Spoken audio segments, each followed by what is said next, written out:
कल्याणकारी शासनाच्या नावाखाली शासन स्वतःवर इतक्या जबाबदाऱ्या घेत आहे की त्या डिलिव्हर करण्याकरता स्टेट कपॅसिटीज नाही आहे. ॲक्च्युली ह्या योजनांमुळं लाडकी बहीण असो अगर कुठलीही योजना, तांदूळ देणं असेल, रेशन देणं असेल, रॉकेल देणं असेल, ह्यातून माणसांच्या कपॅसिटीचा अंत होतो. ॲक्रॉस महाराष्ट्रात सगळ्यांना सारख्या स्कीम असं काही करायची गरज नाही असं माझं स्पष्ट मत आहे. रोजगार निर्माणच करायचा नाही, ही मुळात राज्याचीच एक भूमिका आहे आणि ते मला असं वाटतं की खूप 91 पासून वाहता आलेली आहे. तुम्ही शासन संस्थेवरती अवलंबून असाल तर ज्या काही सेवा शासन संस्थेच्या मिळतात ना त्या घेऊन तुम्ही समाधानी राहा, कारण you are not in a demanding position. विकासाची कामं करत असताना भ्रष्टाचार सहन न करणारी एक पिढी होती, ती पण आता संपुष्टात येत आहे. मला असं वाटतं की ग्रामीण भागाच्या राजकारणाचा अंत होतो ह्याचा काळ आहे. राजकारण स्वयंपूर्ण स्वतंत्र निर्णय घेण्याच्या क्षमतेचं ग्रामीण भागातलं राहत नाही. 2.25 कोटी शेतकरी महाराष्ट्रात आहे आणि पुढच्या 10 वर्षामध्ये अजून 50 लाख लोक शेती सोडून विकून टाकून शहरामध्ये येतील असा माझा अंदाज आहे. आज एक मानसिकता अशी काही स्तरांमध्ये दिसतीये, आम्ही कराच्या रूपाने सरकारला पैसे देतोय, मग सरकार ही जी अनुदानं आम्हाला देतं ती एक प्रकारे आमचा हक्क आहे. ज्या प्रत्येक बाजूला रस्ता बनेल त्याचा एक प्रत्येक कॉन्ट्रॅक्टदार आहे आणि तोच तिथला मालक आणि त्याचा विकास म्हणजेच विकास. आणि तो फक्त एका स्वरात म्हणतोय की मी BJPशी 29 ती कमिटेड आहे. ती वयाच्या 41 वर्षापर्यंत 11 वर्ष पेठांमध्ये पुण्यातल्या बसून स्पर्धा परीक्षेला बसणारी मुलं आहे. मी त्याला विचारलं, तू या वर्षी समजा सिलेक्ट नाही झाला शेवटच्या अटेम्प्टला, तू काय करशील? त्याच्याकडे त्याचं उत्तर नाही. नमस्कार, मी विनायक पाचलक आणि थिंक बँकच्या थिंक MHमध्ये तुम्हा सगळ्यांचं स्वागत. तुम्हाला माहिती आहे की थिंक बँकनं थिंक MH या नावानं एक राज्यव्यापी सर्वे केला. त्या सर्वेचे निष्कर्ष 3 एपिसोड्समध्ये आपण पब्लिश केलेले आहेत. डाटा काय म्हणतो आर्थिक बाबतीत, प्रशासनाच्या बाबतीत आणि राजकीय बाबतीत. जर का तुम्ही ते एपिसोड बघितले नसतील तर नक्की बघा. पण डेटाच्या पलीकडे जाऊन ते नक्की कसं समजून घ्यायचं, महाराष्ट्राचं हे मत, त्याचं आकलन कसं करून घ्यायचं, हा पुढचा प्रश्न होता आणि त्यासाठीचा आजचा एपिसोड आहे. मला अत्यंत आनंद आहे की ह्या सर्वेवरती बोलायला महाराष्ट्रातले 3 दिग्गज आज एकत्र आलेले आहेत. माझ्याबरोबर आहेत ज्येष्ठ अर्थतज्ञ अभय टिळक सर, प्रख्यात प्रशासकीय अधिकारी शेखर गायकवाड सर आणि ज्येष्ठ राजकीय विश्लेषक डॉक्टर प्रकाश पवार सर. या तिघांनाही वेगवेगळं तुम्ही थिंक बँकवरती वेगवेगळ्या विषयांवरती ऐकलेलं आहे. पण आज हा जो सर्वे आला त्याच्याबद्दलचं त्यांचं आकलन काय, एकूणातच त्यांची मतं काय आणि ह्या डेटाकडं कसं बघायचं हे मला त्यांच्याकडून समजून घ्यायचं आहे. तिघांचंही स्वागत आहे आणि सुरुवात आपण अशी करू की हा सर्वे तुम्ही तिघांनी बघितलाय, तुमच्या फर्स्ट कमेंट्स हा सर्वे बघितल्यानंतर काय काय आहे ते प्रत्येकानं सांगा. मला अतिशय प्रकर्षाने असं वाटलं की अगदी फार आकडेवारीच्या जंजाळात सुद्धा न शिरता गेल्या 30 वर्षातला साधारण 2000 सालानंतर ज्या पद्धतीने महाराष्ट्र आणि देश बदलला त्याचे खूप बारकावे इथे स्पष्ट दिसतात. आणि ते बारकावे मी अशा अर्थाने म्हणतोय की ज्या भेगा आहेत ना त्या अधोरेखित होतात. हे मी चांगले मी नकारार्थी नाही म्हणत आहे की मुख्यतः म्हणजे विशेषतः महाराष्ट्राच्या बाबतीमध्ये 4 गोष्टी फार स्पष्ट ज्या जाणवत होत्या त्या या आकड्यांमधनं त्याचं सूचन होतं. पहिलं म्हणजे की खूप फरक हा ग्रामीण आणि शहरीमध्ये आहे. हा अगदी पहिला आपल्याला जाणवतो.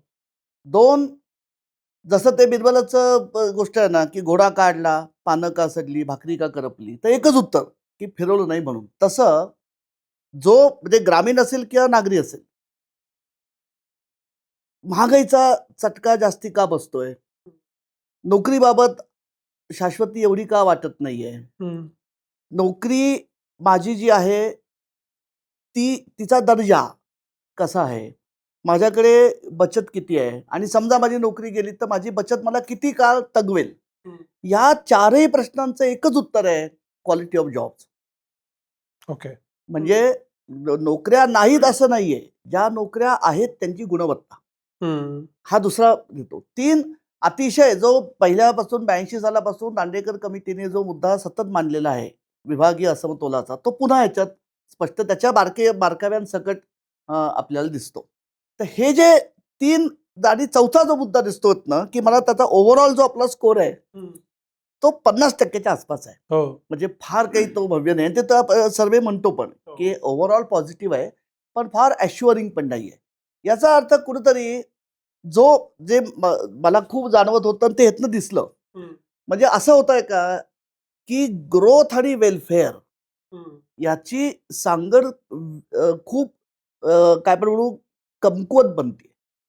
म्हणजे मी विसंगत नाही म्हणणार किंवा विजोड पण नाही म्हणणार किंवा अलग पण नाही म्हणणार, पण higher growth is higher welfare hmm. हे दिसत नाहीये यातनं. ही जी आकडेवारी ही मला अगदी 4 पहिल्यांदी ठसठशीत हा संपूर्ण आकडेवारी बघितल्यानंतर वाटली. शेखर सर. मला स्वतःला असं वाटतं, की शहरीकरणाचा परिणाम या सर्व्हेमध्ये क्लिअरली दिसतोय. म्हणजे नाशिक, मुंबई, कोल्हापूर हा जो पश्चिम महाराष्ट्र आणि कोकण पट्टा आहे, त्याच्यात जवळ-जवळ आता महाराष्ट्राचं नागरीकरण 80% पुढे जाईल अशा स्टेजमध्ये आपण आहोत.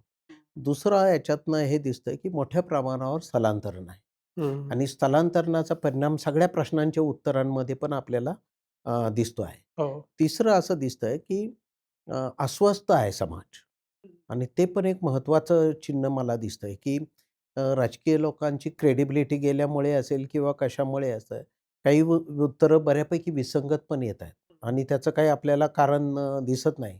त्याचं कारण हेच मला असं वाटतं, की तरुणांचं परसेप्शन, जुन्या जनरेशनचं परसेप्शन याच्यामध्ये फरक आहे. लीडर लोकांच्या क्रेडिबिलिटीबद्दल एक मोठं प्रश्नचिन्ह आहे आणि लोकांना त्यात सुसंगती दिसत नाही. हम्म. म्हणजे विकासाची कामं करत असताना अ, भ्रष्टाचार सहन न करणारी एक पिढी होती. ती पण आता संपुष्टात येत आहे. त्या ट्रान्झिट फेजमध्ये मला असं वाटतंय, की समाजामध्ये एक प्रकारची दुफळी आता दिसते. तरुणांचा आपण सर्व्हेमध्ये समाविष्ट केल्यामुळे कदाचित मागच्या पिढीचा जसं हम्म. टिळक सर म्हणत होते, की त्यांचं परसेप्शन ह्याच्यात रिफ्लेक्ट होताना दिसत नाही आपल्याला. हम्म. असं पण चित्र आहे. राईट. मला ह्यातला साधारणपणे निम्म्यापेक्षा पुढचा पार्ट जास्त महत्त्वाचा वाटला. तो कुठल्या अर्थाने? तर तुम्ही जे आता बोलताना म्हणला हो. होता, की धर्माबद्दल, जातीबद्दल, आता सर बोलले त्याप्रमाणे राजकारणी लोकांबद्दल अ, सर्वात कमी विश्वास दिसतोय. हम्म. पण नवीन काहीतरी अपेक्षा केल्या जात आहेत आणि त्या नवीन अपेक्षा अजून पूर्ण होत नाहीत.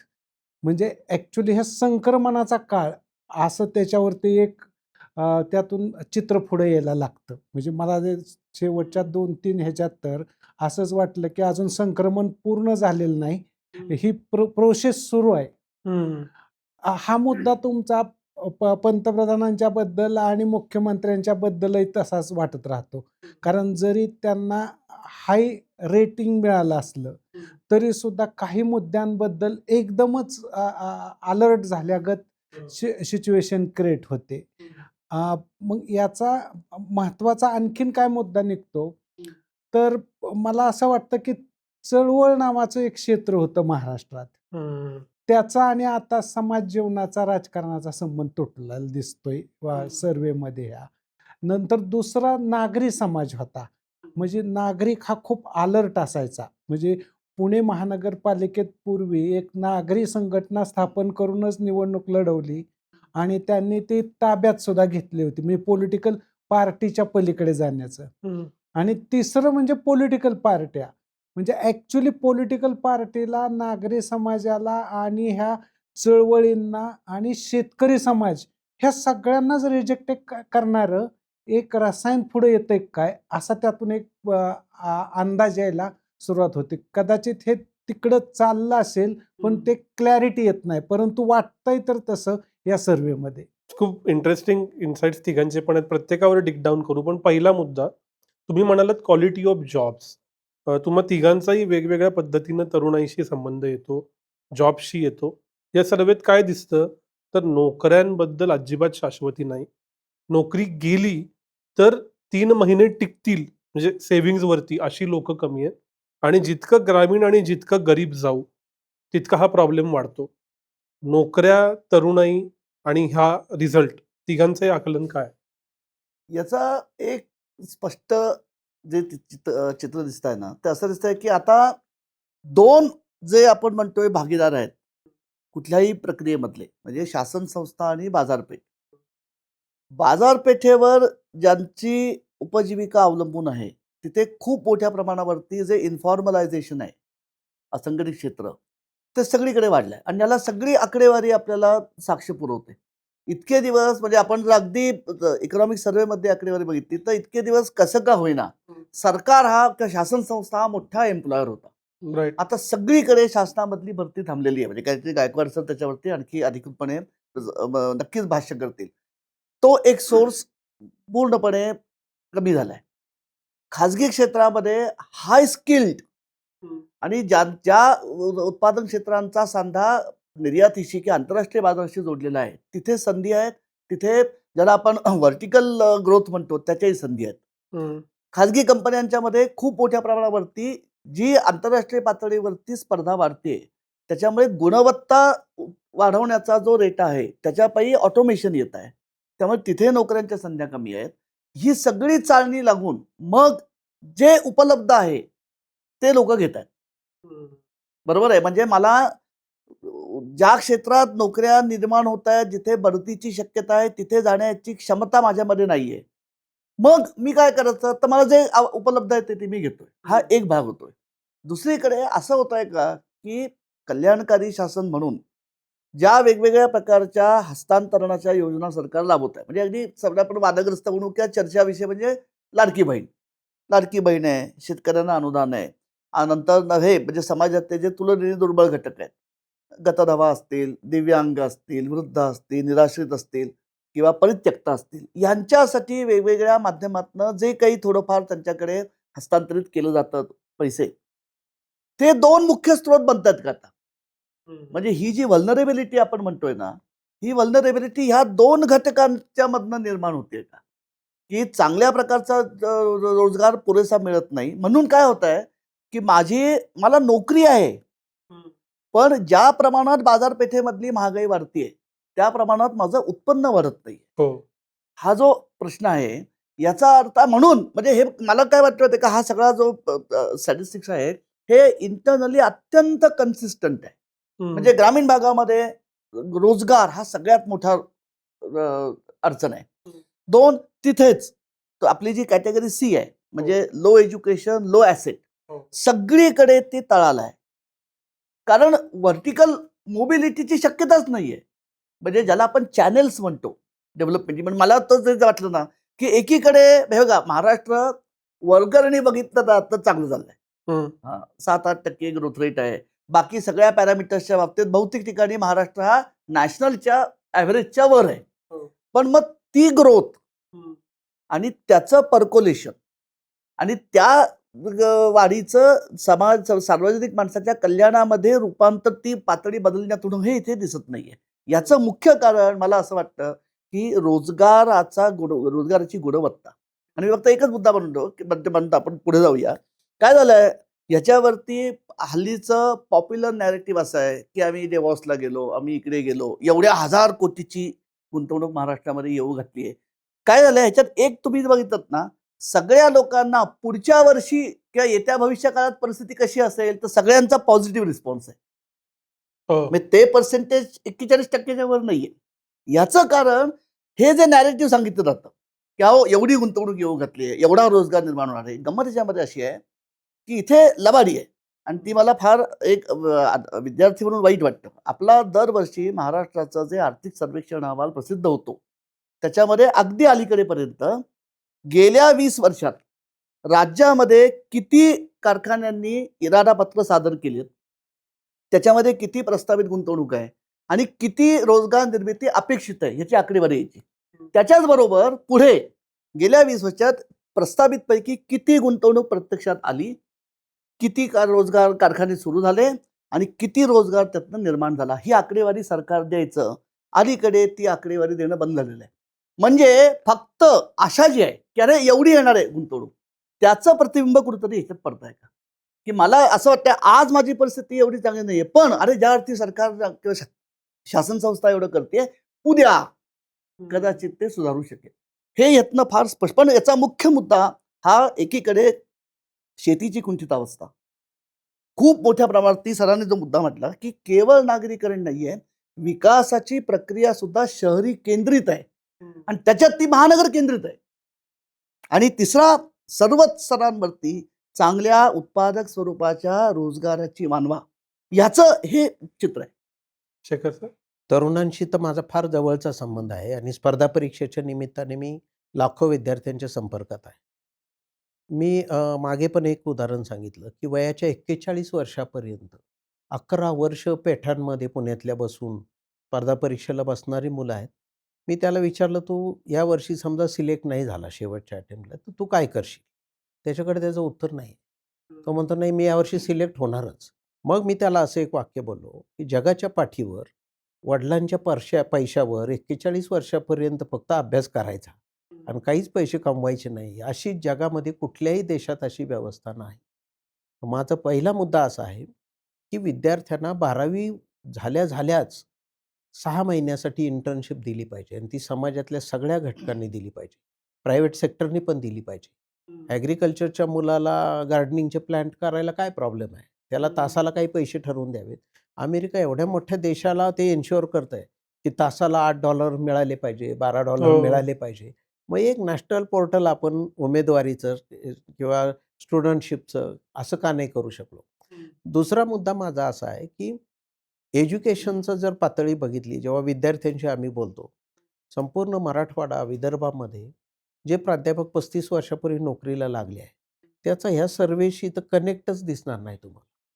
तो बोलतच नाही आहे की माझ्या मुलांनी स्टार्टअप करावे, माझ्या मुलांनी 2 कंपन्या तरी फॉर्म झाल्या पाहिजे, अशी भाषा प्राध्यापक बोलेल का? तर मला तर प्रश्नचिन्ह दिसतं.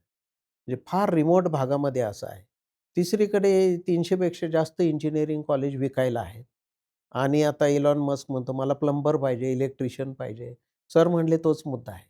त्याच्याकडे काय स्किल आहे? असा प्रश्न विचारला ना, तो डिग्रीचे कागद पुढे करतोय. पण तुला काय येतं म्हटलं ना, त्याचं उत्तर काहीच नाही आहे त्याच्यात. हा एक मोठं प्रश्नचिन्ह आहे आणि सगळ्या म्हणजे शिक्षण संस्थांना सुद्धा आत्मपरीक्षण करायला लावेल असं आहे. का त्याची डिग्री नाही दिली तर चालेल, पण त्याला वायरमनचा कोर्स देता येईल का? म्हणजे पुन्हा आता तुम्हाला बघा हा ट्रेंड 2 वर्षात दिसतोय. संपूर्ण महाराष्ट्रातल्या ITIला ॲडमिशन यावर्षी फुल आहे. बरोबर. आणि मुलांना कळालं आहे की मुलं पण म्हणजे नवी पिढी आपण म्हणतो बेजबाबदार अजिबात नाही. त्यांना लक्षात येत आहे की 5-5 लाख फी भरून नोकरी न मिळण्यापेक्षा मी ₹20,000 फी देऊन लवकर नोकरी लागेल हे बरं आहे. हे पण मला वाटतं एक मोठ्या प्रकारची एक घुसळण चालू आहे विद्यार्थ्यांच्यामध्ये. पण त्याच्यामध्ये जर एक राष्ट्रीय पातळीवरचा इंटर्नशिप प्रोग्राम रन केला आणि प्रत्येकाला 12वी नंतर 5 तास तरी दिवसातनं काम करायची व्यवस्था निर्माण केली, तर मला वाटतं एम्प्लॉयमेंटचं सगळं चित्र बदलून जाईल. फक्त मोठमोठ्या सनसनाटी मुलाखती जे आपण छापतोय मीडियामधून की याला 12 कोटीचं पॅकेज मिळालं. ते मला वाटते सामान्य माणसाला एक खोटं परसेप्शन देतंय आणि शेवटी तो मग म्हणतोय ठीक आहे 10,000ची नोकरी जर बघितला तरी चालेल मला. असं एवढा मोठा परसेप्शनचा गॅप राहतो कसा? आणि मग त्याचा संबंध मुलांशी, शेतकऱ्यांच्या मुलींशी, लग्न करण्याशी, अशा अनेक गोष्टींशी आहे. तर माझं असं म्हणणं की त्याचा पूर्ण आयुष्याचा आवाका त्याला शाळेमध्ये, महाविद्यालयामध्ये येईल असं व्हिजन देण्यामध्ये शिक्षण खात्याचं अपयश आहे, असं मला स्पष्टपणे जाणवतं. सर मला म्हणजे याच्यावर तर तुमचं मत हवंच आहे की तुम्ही नोकऱ्यांच्या प्रश्नाकडे कसं बघताय. एक ॲडिशन अशी करायची आहे, दरवेळेला कुठलाही सर्वे आला की महागाई आणि बेरोजगारी हे मुद्दा 1 आणि 2 आलटून-पालटून असतात. हे खरंच राजकारण्यांसाठी डिसिजन मेकर की या मुद्द्यावर आपल्याला मतं पडणार किंवा पडणार नाहीत, इतके महत्त्वाचे असतात का? आणि तुम्हाला आत्ताचा नोकरीचा प्रश्न कसा दिसतो? मला असं वाटतं की गेल्या तुम्ही लांब न जाता 2014च्या नंतर स्टेट, राज्यकर्ते आणि त्याला जोडून मीडिया हे तरुणांकडे कसे बघतायत आणि त्यांचं कोणत्या पद्धतीनं वळवण्याचा प्रयत्न करतायत. तर तुम्हाला एक दिसेल की त्यांना ही तरुण मुलं ॲग्रिकल्चरमध्ये राहिली नाहीत पाहिजे, असा त्यांचा एक निर्णय झालेला दिसतो. दुसरं, ते इंडस्ट्रीत पण राहिली नाहीत पाहिजे. कारण तिथंही प्रश्न निर्माण होतो की ते इंडस्ट्रीमध्ये टेक्नॉलॉजीवर आधारित म्हणजे रोजगाराचं शिफ्ट झालेलं आहे. तिसरा असा आहे की मग आता यांना एज्युकेशनमधनं काय देता येतं का? तर औपचारिक एज्युकेशनमध्ये पण त्यांना ठेवायचं नाही. म्हणजे उदाहरणार्थ शाळा असेल, कॉलेज असेल, युनिव्हर्सिट्या असतील, IITs असतील, पण याच्या पलीकडे त्यांना एक वेगळं जग निर्माण करायचंय आणि त्या ज्या वेगळ्या जगाकडे ते बघतायत ते कदाचित सगळे राजकारणी बघत नसतील, परंतु बिन्नीचे 10 ज्याला कळतंय असे ते कोणत्या नजरेने पाहतायत, तर मला असं वाटतं की ते प्लॅनेटरी जग निर्माण करतायत की जे हे पृथ्वीवरून रनच होत नाही, की ज्यात आपण जगाचा विचार काय करत होतो की 2 व्यक्ती बसले तर चर्चा करतायत. आता त्यांना 2 व्यक्तींमध्ये इंटरेस्ट नाही, समाजामध्ये पण इंटरेस्ट नाही, पॉलिटिकल पार्टीमध्ये पण इंटरेस्ट नाही. म्हणजे पॉलिटिकल पार्टी, समाज, व्यक्ती याच्या पलीकडे जाऊन या सर्वांना एका प्लॅनेटवरून मॅनेज करता येतं का? आणि ते इकॉनॉमिकली पण मॅनेज करता येतं. म्हणजे पैशाचा वापर करून. मग निवडणुकीमध्ये प्रचंड पैशाचा वापर सुरू झाला. प्रचारामध्ये पैशाचा मोठा वापर सुरू झाला आणि एकूण त्या त्या सूत्रामुळे रोजगार निर्माणच करायचा नाही. ही मुळात राज्याचीच एक भूमिका आहे आणि ते मला असं वाटतं की खूप 91 पासून वाहत आलेली आहे. म्हणजे कुणी कुणाला पाठीमागं अडवलं नव्हतं की तुम्ही हे नोकरी भरती करू नका. परंतु कित्येक दिवसापासून होतच आलेलं नाही. म्हणजे रोजगाराबद्दल यांचा पूर्णपणे नकारात्मक सूर नव्हता, तर तिथं नकोच रोजगार क्रिएट करायला. दुसरा मुद्दा आहे की एज्युकेशनच्या बद्दल चांगलं एज्युकेशन हे नाहीच. एज्युकेशन ह्याच्यापेक्षा वेगळं कोणतं आहे, तर ते आपण नवीन पद्धतीनं म्हणजे ई-लर्निंगच्या पद्धतीने देऊ शकतो का? अशी एक चौकट त्यांनी क्रिएट केलेली आहे. आणि तिसरा याच्या पलीकडचा भाग आहे, जे उरलेलं नॉलेज आहे शिल्लक, म्हणजे अवतीभोवतीचं ज्ञान, ते दररोज जीवनामध्ये वापरण्याचं, ते काय कामाचं नसतं. त्याच्याऐवजी नव्याने क्रिएट केलेलं पॅकेजिंग नॉलेज महत्वाचं आहे. म्हणून अलीकडे पॅकेज नावाचा विद्यार्थ्यांमध्ये एक भाग आला. नंतर दुसरा भाग आला तो म्हणजे कोणती तरी एखादी नवी डिग्री ऑनलाईन पद्धतीनं घेणं आणि त्यातून रोजगार मिळण्यापेक्षा सुद्धा काही छोट्याशा स्किलवरती आपला आपण व्यवसाय करू. मग त्याला ते चांगलाही म्हणत नाहीत आणि वाईटही म्हणत नाहीत. म्हणजे उदाहरणार्थ त्यातून वाईट पण काय कृती ती करू शकतात. कारण त्याला टेक्नॉलॉजीनं जे शिकवलं असेल त्या पद्धतीने तो जाईल. पण तो टेक्नॉलॉजीला सुद्धा एक मॉरॅलिटी असते. ही गोष्ट मात्र यातून राहिली. हे साधारणपणे तुम्ही गेल्या 91 पासून आजपर्यंत जो इतिहास घडला त्याच्यावरती हे तुमच्या रिपोर्टमध्ये येतंय.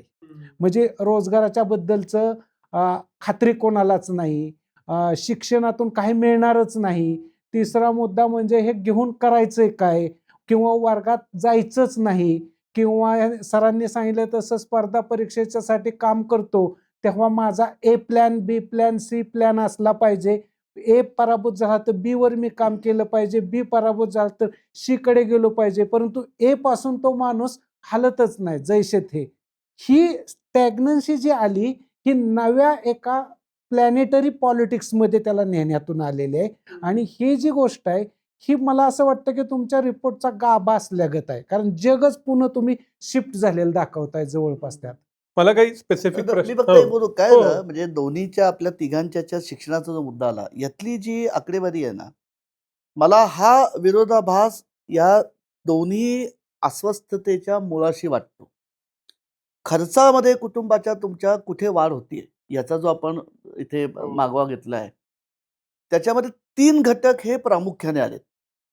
म्हणजे इंधनाशी जो भाग आहे तो सोडून देऊ, कारण आपण म्हटलं की तो इन्फ्लेशन सगळीकडे जायचंय. हो. पण अन्न घटक, शिक्षण आणि आरोग्य या 3 वरती आलेलं आहे. आता ही मग अधिक चिंतेची बाब बनते की जर कुटुंबांचा सगळं आहे म्हणजे ग्रामीण आणि रुरल म्हणजे शहरी दोन्हीकडे या 3 गोष्टींवरती खर्च वाढतोय. मला गंमत अशी वाटली की ही मग कोणती अधिक भयानक आहे की मी शिक्षणावरती जास्ती खर्च करतोय, शिक्षण महागडं आहे आणि त्या महागड्या शिक्षणाला पुढे फॉरवर्ड लिंकेज नाहीये. याचं आपण काय करायचं? म्हणजे एकतर सर म्हणतात तसं की जे हेरंब कुलकर्णींचं प्रख्यात वाक्य होतं, शाळा आहे पण शिक्षण नाही. मी फक्त त्याला पुढे आणखी जोडतो, पदवी आहे पण क्षमता नाही. हे जे येत आहे याचा मग कुठे चुकताय?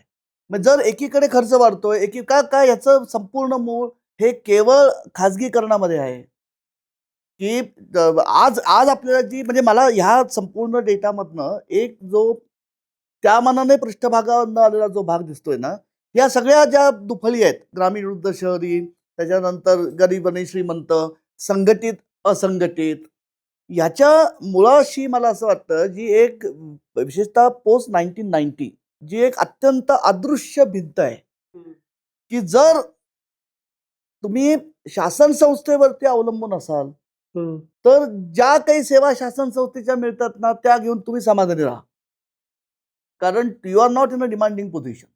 म्हणजे मला खाजगी शाळेत माझ्या मुलाला घालायची क्षमता नाही, म्हणून मी म्युन्सिपाल्टी शाळेमध्ये घालतो.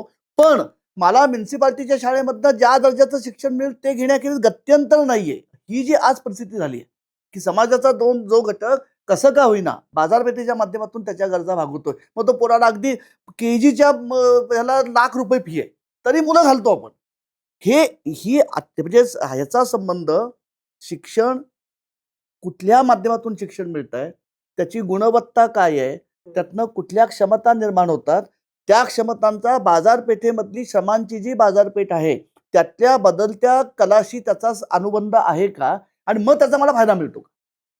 ही जी उभी साखळी आहे ती आणि हे करत असताना ही उभी साखळी उद्ध्वस्त होतीये, पण खर्च वाढतोय.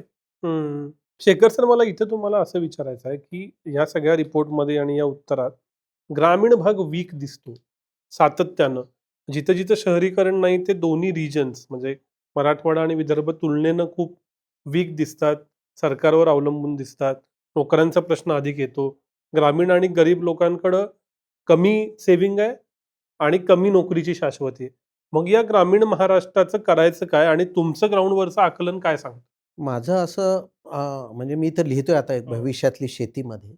त्यात म्हटलं मी 2.25 कोटी शेतकरी महाराष्ट्रात आहेत आणि पुढच्या 10 वर्षामध्ये अजून 50 लाख लोक शेती सोडून विकून टाकून शहरामध्ये येतील असा माझा अंदाज आहे आणि एवढं मोठं प्रमाण आहे.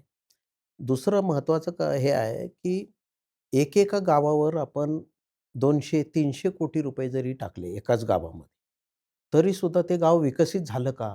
तर मोठं प्रश्नचिन्ह आहे. कारण जी संरचना आहे हे लोकांच्या लक्षात येत नाही. उदाहरणार्थ आपल्याकडे काही काही मोठ्या गावांना 10-12 वाड्या आहेत. 12 वाड्या आहेत म्हणजे 24 रस्ते आहेत आणि त्याच्यावरचा खर्च दर 3 वर्षांनी त्याचा दुरुस्तीचा खर्च, ही जे आपण म्हणतो त्याला सेटलमेंट पॅटर्न महाराष्ट्राचा, हा सुद्धा विकासाला एक मोठा मार्ग आहे. माझं सरांच्या बद्दलचा जो मुद्दा होता त्यात माझं असं मत आहे की हे ड्राईव्ह कोणी 10 लोक सुद्धा करत असतील याच्यावर मला शंकाच आहे.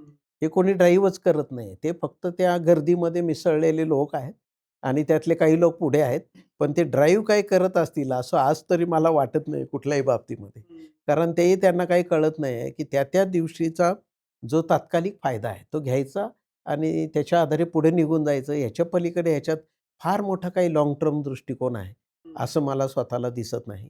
तिसरा महत्त्वाचा मुद्दा आहे की जर शेती सोडून एवढ्या मोठ्या प्रमाणावर लोक शहरांकडे आले तर शेतीला चांगले दिवस येतील, हे निश्चितच आहे, त्यात काही शंकाच नाही.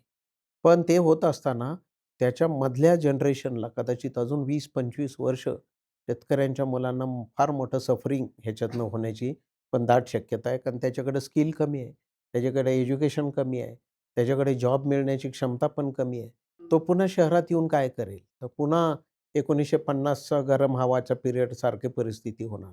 तो पुन्हा इथे येऊन हातगाडी चालवेल, चायनीजचा गाडा चालवेल, असं काहीतरी चित्र आपल्याला दिसतंय आणि ते फार डेंजरस आहे. पण तरीसुद्धा आज मायग्रेशनच्या लोकांचं जर माहिती घेतली आपण, तर तो म्हणतो मला मराठवाड्यातली 15 एकर जमीन विकून पिंपरी चिंचवडला एक चायनीज गाडा टाकला तरी जमिनीपेक्षा जास्त पैसे मिळतात, असं पण त्याचं इकॉनॉमिक्स आहे. त्यामुळे यात गुंतागुंत भरपूर आहे. ॲग्रेरियन रिफॉर्म जेव्हा केले आपण सुरुवातीला, कारण आपण शेती सुधारण्याचे कायदे आणले, टेनन्सी ॲक्ट आणला, सीलिंग कायदा आणला आणि लोकांनी सुप्रीम कोर्टापर्यंत भांडून जमिनी मिळवल्या. त्यांना असं वाटलं की जमीन मालक परागंदा झाला, माझ्या गावातनं निघाला. आज मी बघतो याचं काही इकॉनॉमिक स्टडी अवेलेबल नाही, मी बरेच शोधतोय. परंतु आज जर दोघांचे ॲसेट बघितले की ज्यांनी कुळकायद्यात भांडून जमीन मिळवली 5 एकर 10 एकर, तो माणूस पुढे आहे का देशोधडी लागलेला जमीन मालक पुढे आहे वेल्थ वाईज? असा काही स्टडी झालेला नाही. पण मला स्वतःला असं दिसतंय की तो जो लँडलॉर्ड आहे ना तो आज लांब पुढे आहे, 200 वर्ष पुढे आहे, असं तुम्हाला चित्र दिसेल. तर याचा अर्थ आपल्याला सगळ्याच पॉलिसींचा बद्दल परत आढावा सार्वजनिकरित्या घेण्याची फार गरज आहे. ते सिक्रेटिव्ह ठेवून किंवा 5-10 लोकांपुरतं मर्यादित ठेवून सुद्धा उपयोग नाही. याच्याबद्दल एक ओपन डायलॉग व्यवस्था काहीतरी असायला पाहिजे, की ज्याच्यात राज्यकर्ते लोकांशी बोलतील, की आम्ही आदिवासींसाठी काय करणार? आम्ही मराठवाड्यातल्या ग्रामीण भागातल्या मुलांसाठी आम्ही काय करणार? आहे की नाही? तिथल्या एज्युकेशन संस्थांनी काय करायचं? मी अक्षरशः एक बी-एड कॉलेज हे मराठवाड्यामधलंच गोठ्यावर पाटी लावलेली बघितली आहे, की हे बी-एड कॉलेज आहे. आपण इमॅजिनच नाही करू शकत. म्हणजे आज आपण एकदा भेसळीची चर्चा करतोय, तर हे तर ओपन बी-एड कॉलेज गोठ्यात कसं? तिथं कोण फॅकल्टी येत असेल आणि कोण ॲडमिशन घेत असेल? हे सगळं मोठं प्रश्नचिन्ह आहे आणि हे सगळं जिवंत माणसांबद्दल आहे. म्हणजे आपण इमॅजिनरी गोष्टीबद्दल बोलत बरोबर. मी तुमची परवानगी असेल तर एक प्रश्न विचारू का त्यांना? हो. कारण सर आपण तो मगाशी जो मुद्दा मांडला ना, तो मला फार म्हणजे नाविन्यपूर्ण वाटला, की एक प्लॅनेटरी आपण काहीतरी तयार करतोय किंवा राजकीय नेतृत्वाची तशी कदाचित भूमिका असेल. याच्यात जो डेटा आहे ना, त्याच्या संदर्भात तो मला महत्त्वाचा ठरतो. इथे आपण एक प्रश्न असा विचारलाय, की भारत सरकारच्या ज्या वेगवेगळ्या योजना आहेत, त्याच्याबद्दल तुमचं मत काय आहे? सॅटिस्फॅक्शन कितपत आहे? आता मला सर गंमत म्हणजे आपण जो मुद्दा मांडलात ना, याच्यामध्ये आपण जर बघितलं ना, तर राष्ट्रीय सुरक्षा, एक सर्वसाधारण आर्थिक विकास, म्हणजे तो काय ह्याची व्याख्या पुन्हा बदलेल. त्याच्यानंतर पायाभूत सेवा सुविधा आणि परराष्ट्र संबंध. या 4 मुद्द्यांवर समाधानाची पातळी ही 60%च्या वर आहे आणि राष्ट्रीय सुरक्षेच्या बाबतीत 80% आहे. आता त्याचं पहलगाम वगैरे आपण माहिती आहे आपल्याला. ज्याचा माझ्या जगण्याशी संबंध आहे रोज, म्हणजे ॲग्रिकल्चर आणि फार्मर वेलफेअर 54% लोक फक्त समाधानी आहेत. नोकऱ्यांची निर्मिती 51% आणि महागाई 48%. मग हे प्लॅनेटरी समजा राजकीय व्यवस्था करते, पण माझं जगणं जे आहे ते ह्या ज्या 3 गोष्टी आहेत त्याचं मला जाणवत आहे ना, की हो आमचा देश सुरक्षित आहे, राष्ट्रीय सुरक्षा आहे, पण माझं रोजचं जगणं अवघड आहे. ह्याचा कुठे परिणाम होत नाही. म्हणजे लोक भरपूर सांगतात की आपण म्हणतो असं एक प्लॅनेटरी चित्र तयार होत असेल, पण एक जनता म्हणून, सामान्य माणूस म्हणून ज्याच्या जगण्याशी जेव्हा ते येऊन भिडतं, तेव्हा माझा प्रतिसाद कसा असतो हे कसं समजावून घ्यायचं? मला असं वाटतं याच्यामध्ये ह्याला विपर्यास म्हटलं जातं, की एक टोक एका बाजूचं आहे आणि दुसरं टोक दुसऱ्या बाजूचं आहे. परंतु ह्यात 50%च्या आजूबाजूला आली गोष्ट, की इलेक्ट्रोल पॉलिटिक्समध्ये राज्यकर्ते किंवा पॉलिटिक्स घडवणारे लोक काय करतात, 50%च्या पुढची गोष्ट लागते जिंकण्यासाठीची, ती ते एकतर मिथक तयार करून किंवा पैशाचा वापर करून किंवा तेवढ्यापुरतं मॅनेज करून. मग तुमच्या निष्कर्षामध्ये मला वाटतं 5वा 6वा निष्कर्ष असाच आहे, की तुम्ही मोठा वर्ग कल्पिलेला आहे असा, की तो निर्णयच घेत नाही काय. Watchful middle. हां, आता तो निर्णय कधी घेणार आहे? तर तुम्ही हे जे सांगताय का नाही त्या प्रकारचं आहे, की समाज जीवनामध्ये ते दुसऱ्या टोकाला आहेत. पण हे टोक त्यांचं मॅच करण्यापेक्षा सुद्धा तेवढ्यापुरतं 2 दिवसात, म्हणजे निवडणुकीचा दिवस, त्याच्या आदला दिवस आणि निकालाचा दिवस, एवढ्या 3 दिवस त्यांचं मन वळलं तरी पुरेसं झालं. आणि हे 3 दिवस वळवायचे किती लोकांचं? तर 50% नाही, त्यातल्या फक्त 5 किंवा 10% लोकांचं. आणि ते 10% लोकांचं वळवलं की ते 5 वर्षात पुढं कसे राहतायत हे बघण्याचं काही कारण नाही त्यांच्या दृष्टिकोनातून. आणखीन एक मुद्दा आहे त्याच्यात युवकांच्या बद्दलचा. हे कुठं राहतायत? तर शहरी गरीब आहेत हे, म्हणजे ज्याला झोपडपट्टीवासी म्हणतात. आणि ते सुद्धा एका अर्थाने युवक पण आहेत आणि शिक्षित पण आहेत. झोपडपट्ट्यातले लोक शिकले नाहीत असं नाही, चांगले शिकलेत काय काय लोक, तर पण त्यांना नोकरी लागत नाही. ग्रामीण भागात सुद्धा आहेत, पण ते ग्रामीण भाग सोडून शहरात आलेत, झोपडपट्टीत राहतात, गाडा चालवतात. उदाहरणार्थ काय विकण्याचा, किंवा जसं तुम्ही सांगितलं तसं की इथं बाबा एक असा गाडा टाकू की ज्यातून चायनीज विकून जगू. किंवा दुसरं मला एक उदाहरण माहित आहे, साताऱ्याच्या ग्रामीण भागातील व्यक्ती महाडला जाऊन वडापावचं दुकान टाकलं आणि एकदम श्रीमंत झाली. तर अशाही पद्धतीने हे विचार करतायत लोक. परंतु यांचा हा विचार केलेला सरकारच्या योजनेमध्येच कुठे येत नाही. आणि सरकार ह्यांच्याकडे असतेने अजिबात पाहत नाही. म्हणजे सरकार म्हणजे राज्य संस्था म्हणजे मी एखादा पक्ष म्हणत नाही, पक्ष वेगळा आणि सरकारचं धोरण वेगळं. हे धोरणामध्येच येत नसल्यामुळे ह्यांना आकारच राज्याला देता येत नाही. राज्य आकार कोणाला देतंय? उरलेल्या 50% लोकांना. आणि हे जे राहिलेले शिल्लक 50% आहेत त्यातल्या 5% लोकांना 3 दिवसात आकार कसा द्यायचा, आणि 3 दिवसानंतर हे वाऱ्यावर सुटलेले असतात. म्हणून तुम्हाला बाहेर काय घडतं हे कोणच काय सांगू शकत नाही. म्हणजे तुम्ही पोलीस यंत्रणा सांगू शकत नाही, ते शाळेत येत असतील तर शिक्षक सांगू शकत नाहीत, ते जर मोठ्या यंत्रणेमध्ये कुठं सिक्युरिटी वगैरे म्हणून काम करत असतील तर ते सिक्युरिटीचे सुद्धा कामं करत नाहीत. ते का करत नाहीत? तर त्यांच्या कोणाचा वॉचच नाही कसला. आणि राज्य ज्याला म्हटलं जातं सर्व्हिलन्स स्टेट, त्यांचा इथं सर्व्हिलन्सच नाही. म्हणजे त्यांना किती सर्व्हिलन्स तुम्ही म्हणा, त्यांचा सर्व्हिलन्स आहे उरलेल्या 50% की ज्यांना कुठं घेऊन जायचंय याच्याबद्दलचा. आणि हे मला असं वाटतं की जरी स्टेटमध्ये नसलं तरी कदाचित केंद्रात असेल, आणि केंद्रात पण नसलं तर हे कॅपिटलिझमने तरी निश्चित केलेलं असेल. म्हणजे तुम्ही लोकेशन फक्त कुठं आहे ते बघितलं पाहिजे. बरोबर. मला स्वतःला असं वाटतं, एक प्रकारचा सिम्बॉलिझम इन पॉलिटिक्स असं दिसतो. म्हणजे सर म्हटले तसं जगण्याचे जे प्रश्न आहेत ना, ते एवढे अवघड आहेत की 1000 वर्षे हे काही सुटत नाही. ते त्यांना माहीत असल्यामुळे त्यांनी जाणीवपूर्वक ही रचना तयार केली आहे, की ठीक आहे, एक एक कुठला तरी विद्यार्थी आहे, त्यांनी नॅशनल अवॉर्ड मिळालं, तर त्याला पूर्वी आपण 10,000चा अवॉर्ड देत असू, तर त्याला डायरेक्ट 2 कोटी देऊन टाका. त्याचा एकाचा सत्कार केला की मला कोल्हापूरचे कुठलेच प्रश्न सोडवायची गरज नाही. अशा प्रकारची एक रचना, म्हणजे एक प्रतिकात्मकता आणली आहे. म्हणजे शेतकऱ्यांचा प्रश्न सोडवायच्या ऐवजी शेतकऱ्याच्या एखाद्या लीडरचा पुतळा बसवायचा. सो हे जे आहे ना, हे सिम्बॉलिझम जे येत आहे ना, ते फार डेंजरस आहे असं माझं स्वतःचं मत. आणखी एक फक्त प्रश्न याच्यात म्हणजे हा जो डेटा हा फार इंटरेस्टिंग आहे बरं का. म्हणजे यातनं अनेक प्रश्न असं होत आहे का की जसं आता सर म्हणत असले की माझी नोकरी, शाश्वती, बचत, उत्पन्नातली वाढ, या कशाहीबद्दल शॉर्ट टर्म मध्ये मला फार काही सांगता येत नाहीये. उद्या होईल भलं असं मी मानतोय. पण एकीकडे प्लॅनेटरी सर म्हणतात तसं होत आहे का, एकीकडे सर म्हणतात तसं प्रतिकात्मकता आहे का, ह्याला उत्तर देण्याच्या परिस्थितीमध्ये ह्या विशेषतः आपला जो सेक्शन सी आहे हो. त्यातले कुठलेच लोक नाहीयेत. याचं कारण त्यांचं रोजचं जगणं इतकं अवघड झालंय का?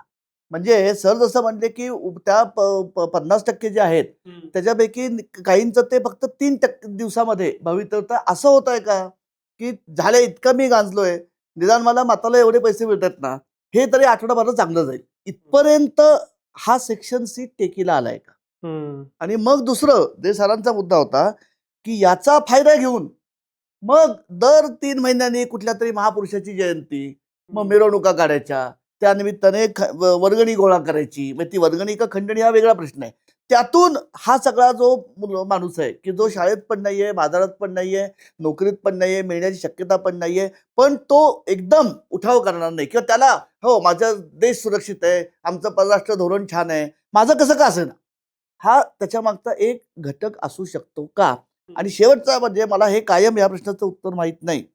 आमचा तत्वज्ञानातला म्हणजे हे कदाचित मला हसू येईल बरं का, कर्मवाद जो आहे तो आमच्या मनाशी आहे की काय यार किती सगळं एवढं मोदी काम करतायत, फडणवीस काम करतायत, ही व्यक्त नावं मी प्रातिनिधिक म्हणून घेतोय.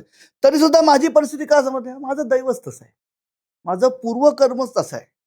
म्हणून मी किती प्रयत्न केले तरी नाही हो. म्हणजे आता सगळे प्रयत्न करतात, शासन प्रयत्न करताय, किती मी असं ऐकतं ना, तर मी थोडाफार जो हिंटो कीर्तनाच्या माध्यमातून लोक म्हणतात हो तो बिचारा खूप काम करतोय, आता तो तरी किती करेल, आणि आपल्याला तर काय, आपलं कर्म दुस्तर आहे. ही भावना ह्या सगळ्या भौतिक परिस्थितीमुळे आणखी बळकट होते का? आणि मग ते सेल्फ रिइन्फोर्सिंग होतं का की मला बदलाची माझी उर्मीच नाही का, कारण मला शक्यच नाही बदल, माझं पूर्वकर्मच असं आहे.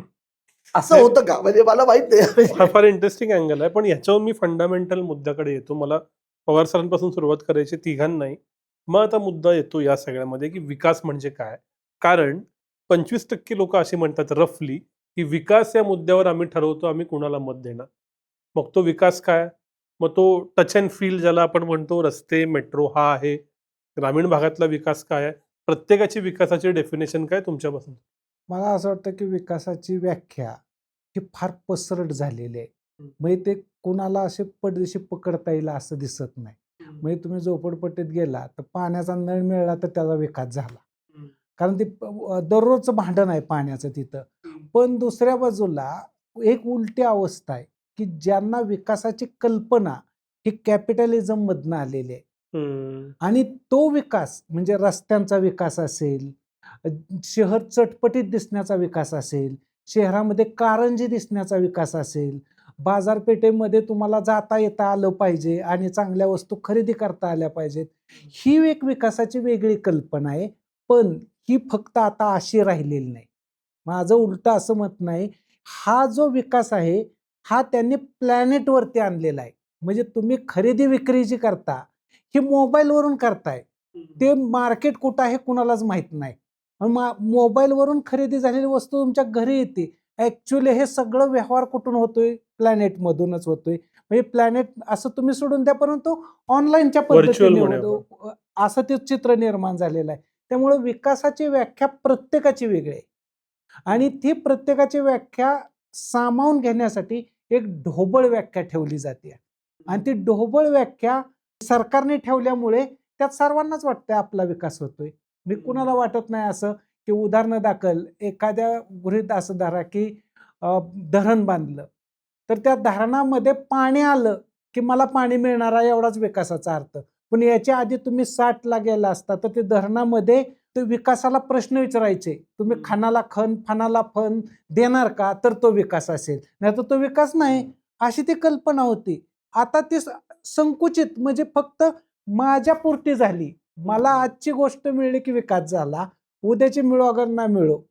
आणि त्यामुळं घरामध्ये तुमच्या किती वस्तू आहेत, खरं तर तुम्ही ते वस्तूंचं मोजमाप केलंय. त्याच्यामध्ये 4 व्हीलर घेणं, 2 व्हीलर घेणं, चांगल्या 2 व्हीलर घेणं हा सुद्धा एक त्यांच्या दृष्टीने विकास आहे. रोडवरती फिरताना त्या गोष्टीला म्हणून काही पॉलिटिशियन्स त्या व्यक्तींना पेट्रोल पुरवणं, त्या व्यक्तींना धाब्यावरती जेवायला देणं ह्यालाही विकास मानतात. आणि ते मुलं जेवण करून गेल्यानंतर घरी त्यांना म्हणजे प्रत्येक दिवशी वेगळा ड्रेस घालायला मिळणं हा सुद्धा त्यांचा विकास आहे. म्हणजे मी त्याच दिवसाची चप्पल उद्या घालून आलो तर मी मागास आहे. म्हणजे माझं मागास पण कशात आहे, ही मानसिक फिलिंग आहे. म्हणून एका अर्थाने विकासाची व्याख्या ही मानसशास्त्रीय क्रिएट झालेली आहे. ही भौतिक व्याख्या किती आहे हे सर सांगतील. मला असं वाटतं ती फार कमी आहे भौतिक व्याख्या. त्यामुळं स्वतःला मार्केटमध्ये विकणारी, गुलाम करणारी माणसं पण खूप आहेत. फार सुंदर सांगितलं आहे. हो ना. माझं मत असं आहे की विकासामध्ये व्यक्तीची उन्नती होत राहिली पाहिजे मरेपर्यंत. तशी काही रचना दिसत नाही. म्हणजे विकास असं बोलत नाही की वर्षभर कष्ट केलेल्या माणसाला आम्ही 65व्या वर्षी आपोआप पेन्शन मिळेल, असं आम्ही काही आर्थिक भाषेमध्ये बोलत नाही आहोत.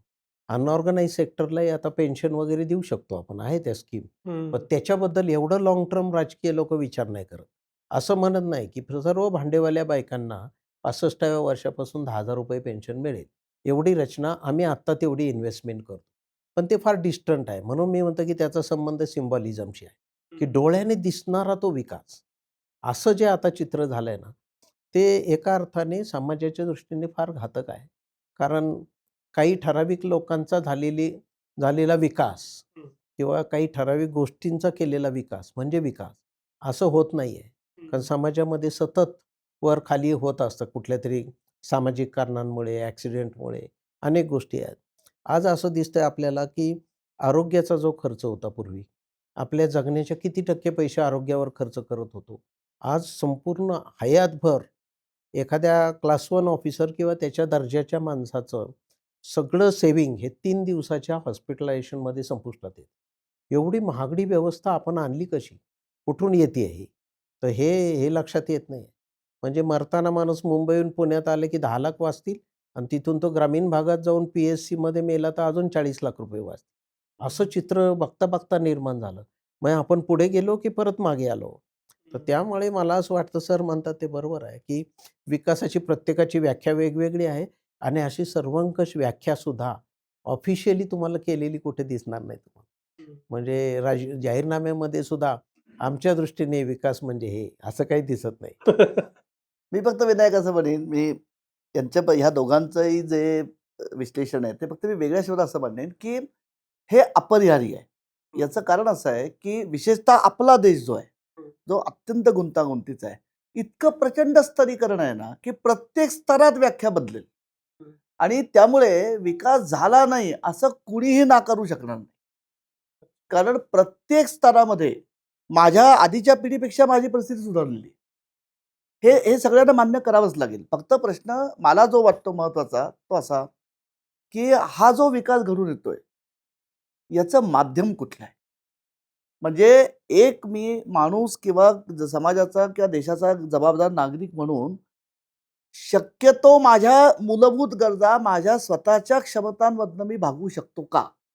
हा जर आपण निकष लावला तर या दोघांच्या जे मला कळलेला अर्थ तो असा आहे की त्या बाबतीत मग माझं परावलंबन वाढत आहे.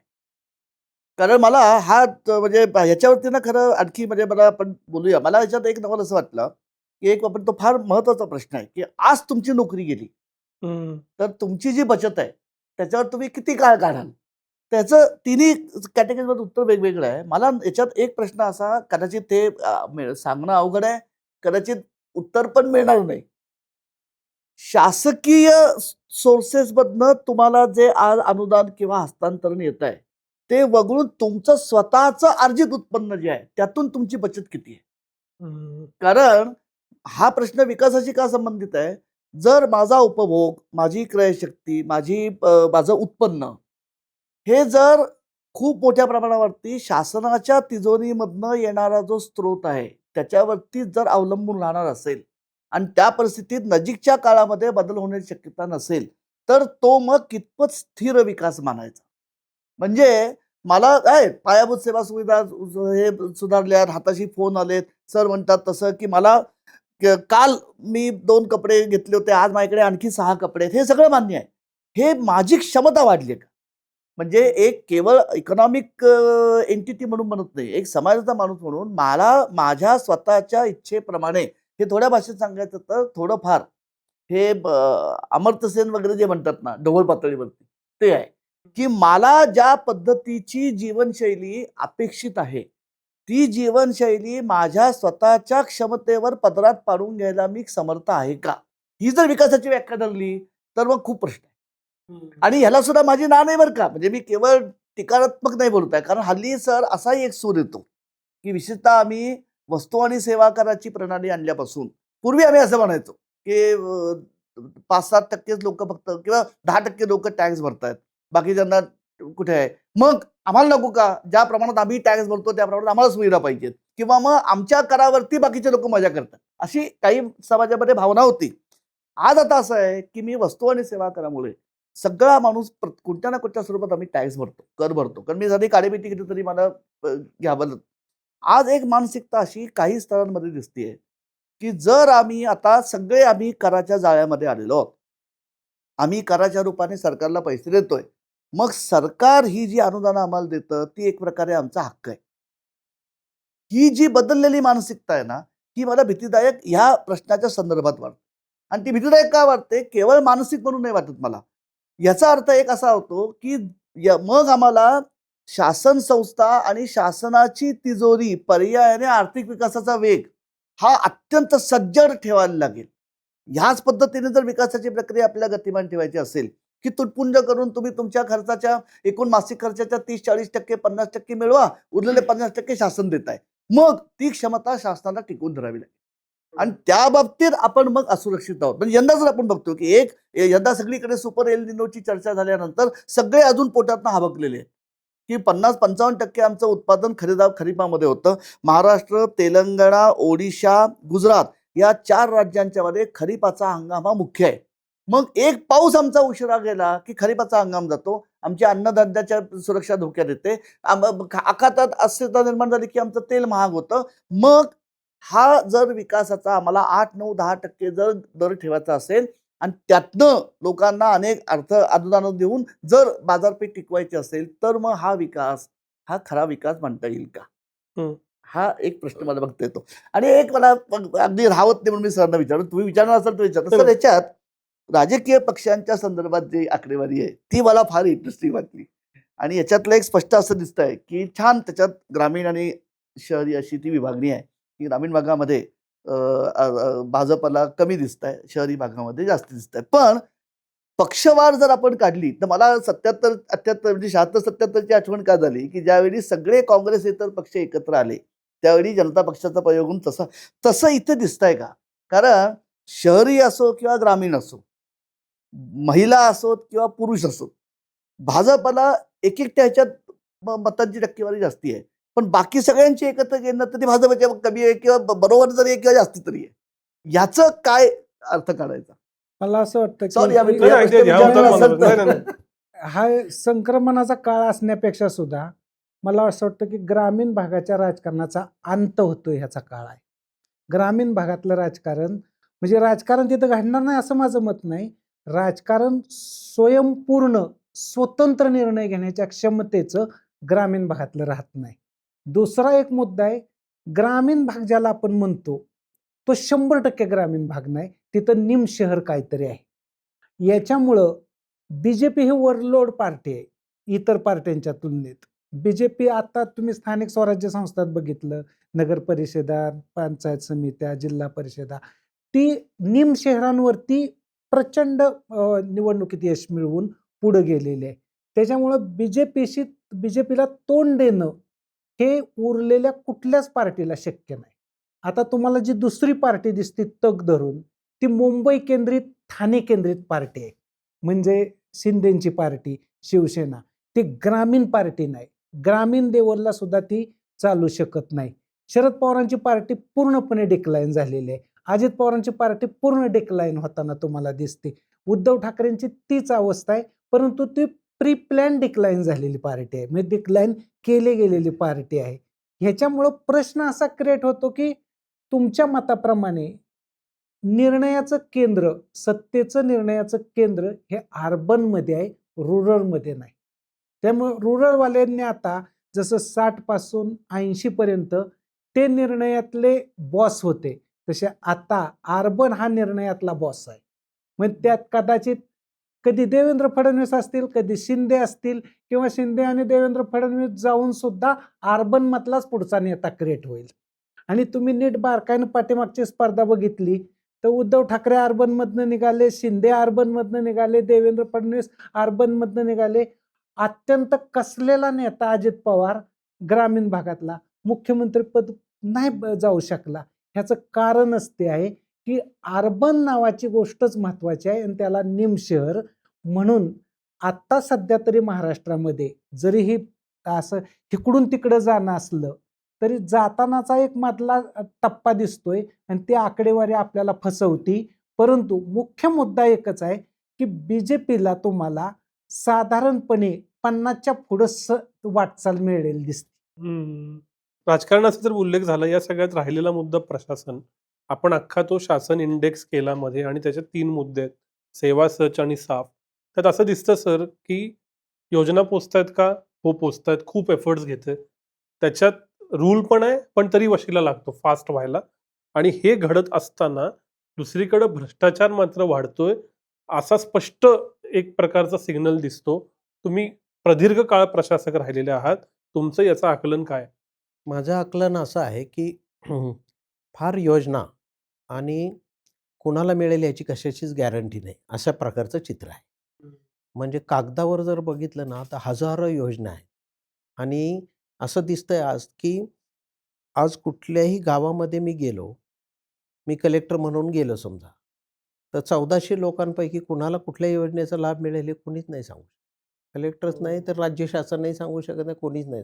तेव्हा आमच्या योजना आहे, तुम्ही बसता का नाही तुम्ही चेक करा. मग त्यातल्या अटीन शर्तीन हे ते जर बघितलं तर मग पुन्हा शेवटी भ्रष्टाचार वाढल्याचं पण हेच लक्षण आहे की त्याचं लीगल काम करायला पण लोक पैसे घ्यायला लागले. असं पूर्वी कधी नव्हतं. भ्रष्टाचाराचं स्वरूप असं कधीच नव्हतं. पण लोक हसण्याचे पैसे घेत आहेत, खाली बसण्याचे पैसे घेत आहेत, त्याला वेळ देण्यासाठी घेत आहेत. म्हणजे हे लोक प्रत्यक्षात नोकरशाहीमधल्या लोकांनी सुद्धा, कारण त्यांच्या बदल्या पण पैसे घेऊन होत आहेत. तर हे पण आपल्याकडे चित्र असं दिसतंय की कुणाचं पोस्टिंग कुठे करायचं हे जर पैसे घेऊन व्हायला लागलं तर मग दुसरा आता मार्गच उरला नाही, अशा प्रकारचं चित्र दिसतंय. दुसरा महत्त्वाचा मुद्दा आहे की योजना असणं म्हणजे ज्याला मी म्हणतो आत्ताच्या भाषेमध्ये मॉडर्न भाषेत क्लाउडवर हे उपलब्ध आहे. ज्याला पाहिजे त्यांनी डिमांड बेस्ड व्यवस्थेने त्याचा वापर करून घ्यायचा. तुम्ही कशात बसता ते तुमचं तुम्ही ठरवा. याच्यामुळे काय होतं, की एकाच वेळी 1,00,000 योजना आहे. परंतु प्रत्येक माणसाला त्याचा फायदा होईल का? तर हे काही सांगता याची गॅरंटी कोणीच नाही देऊ शकत.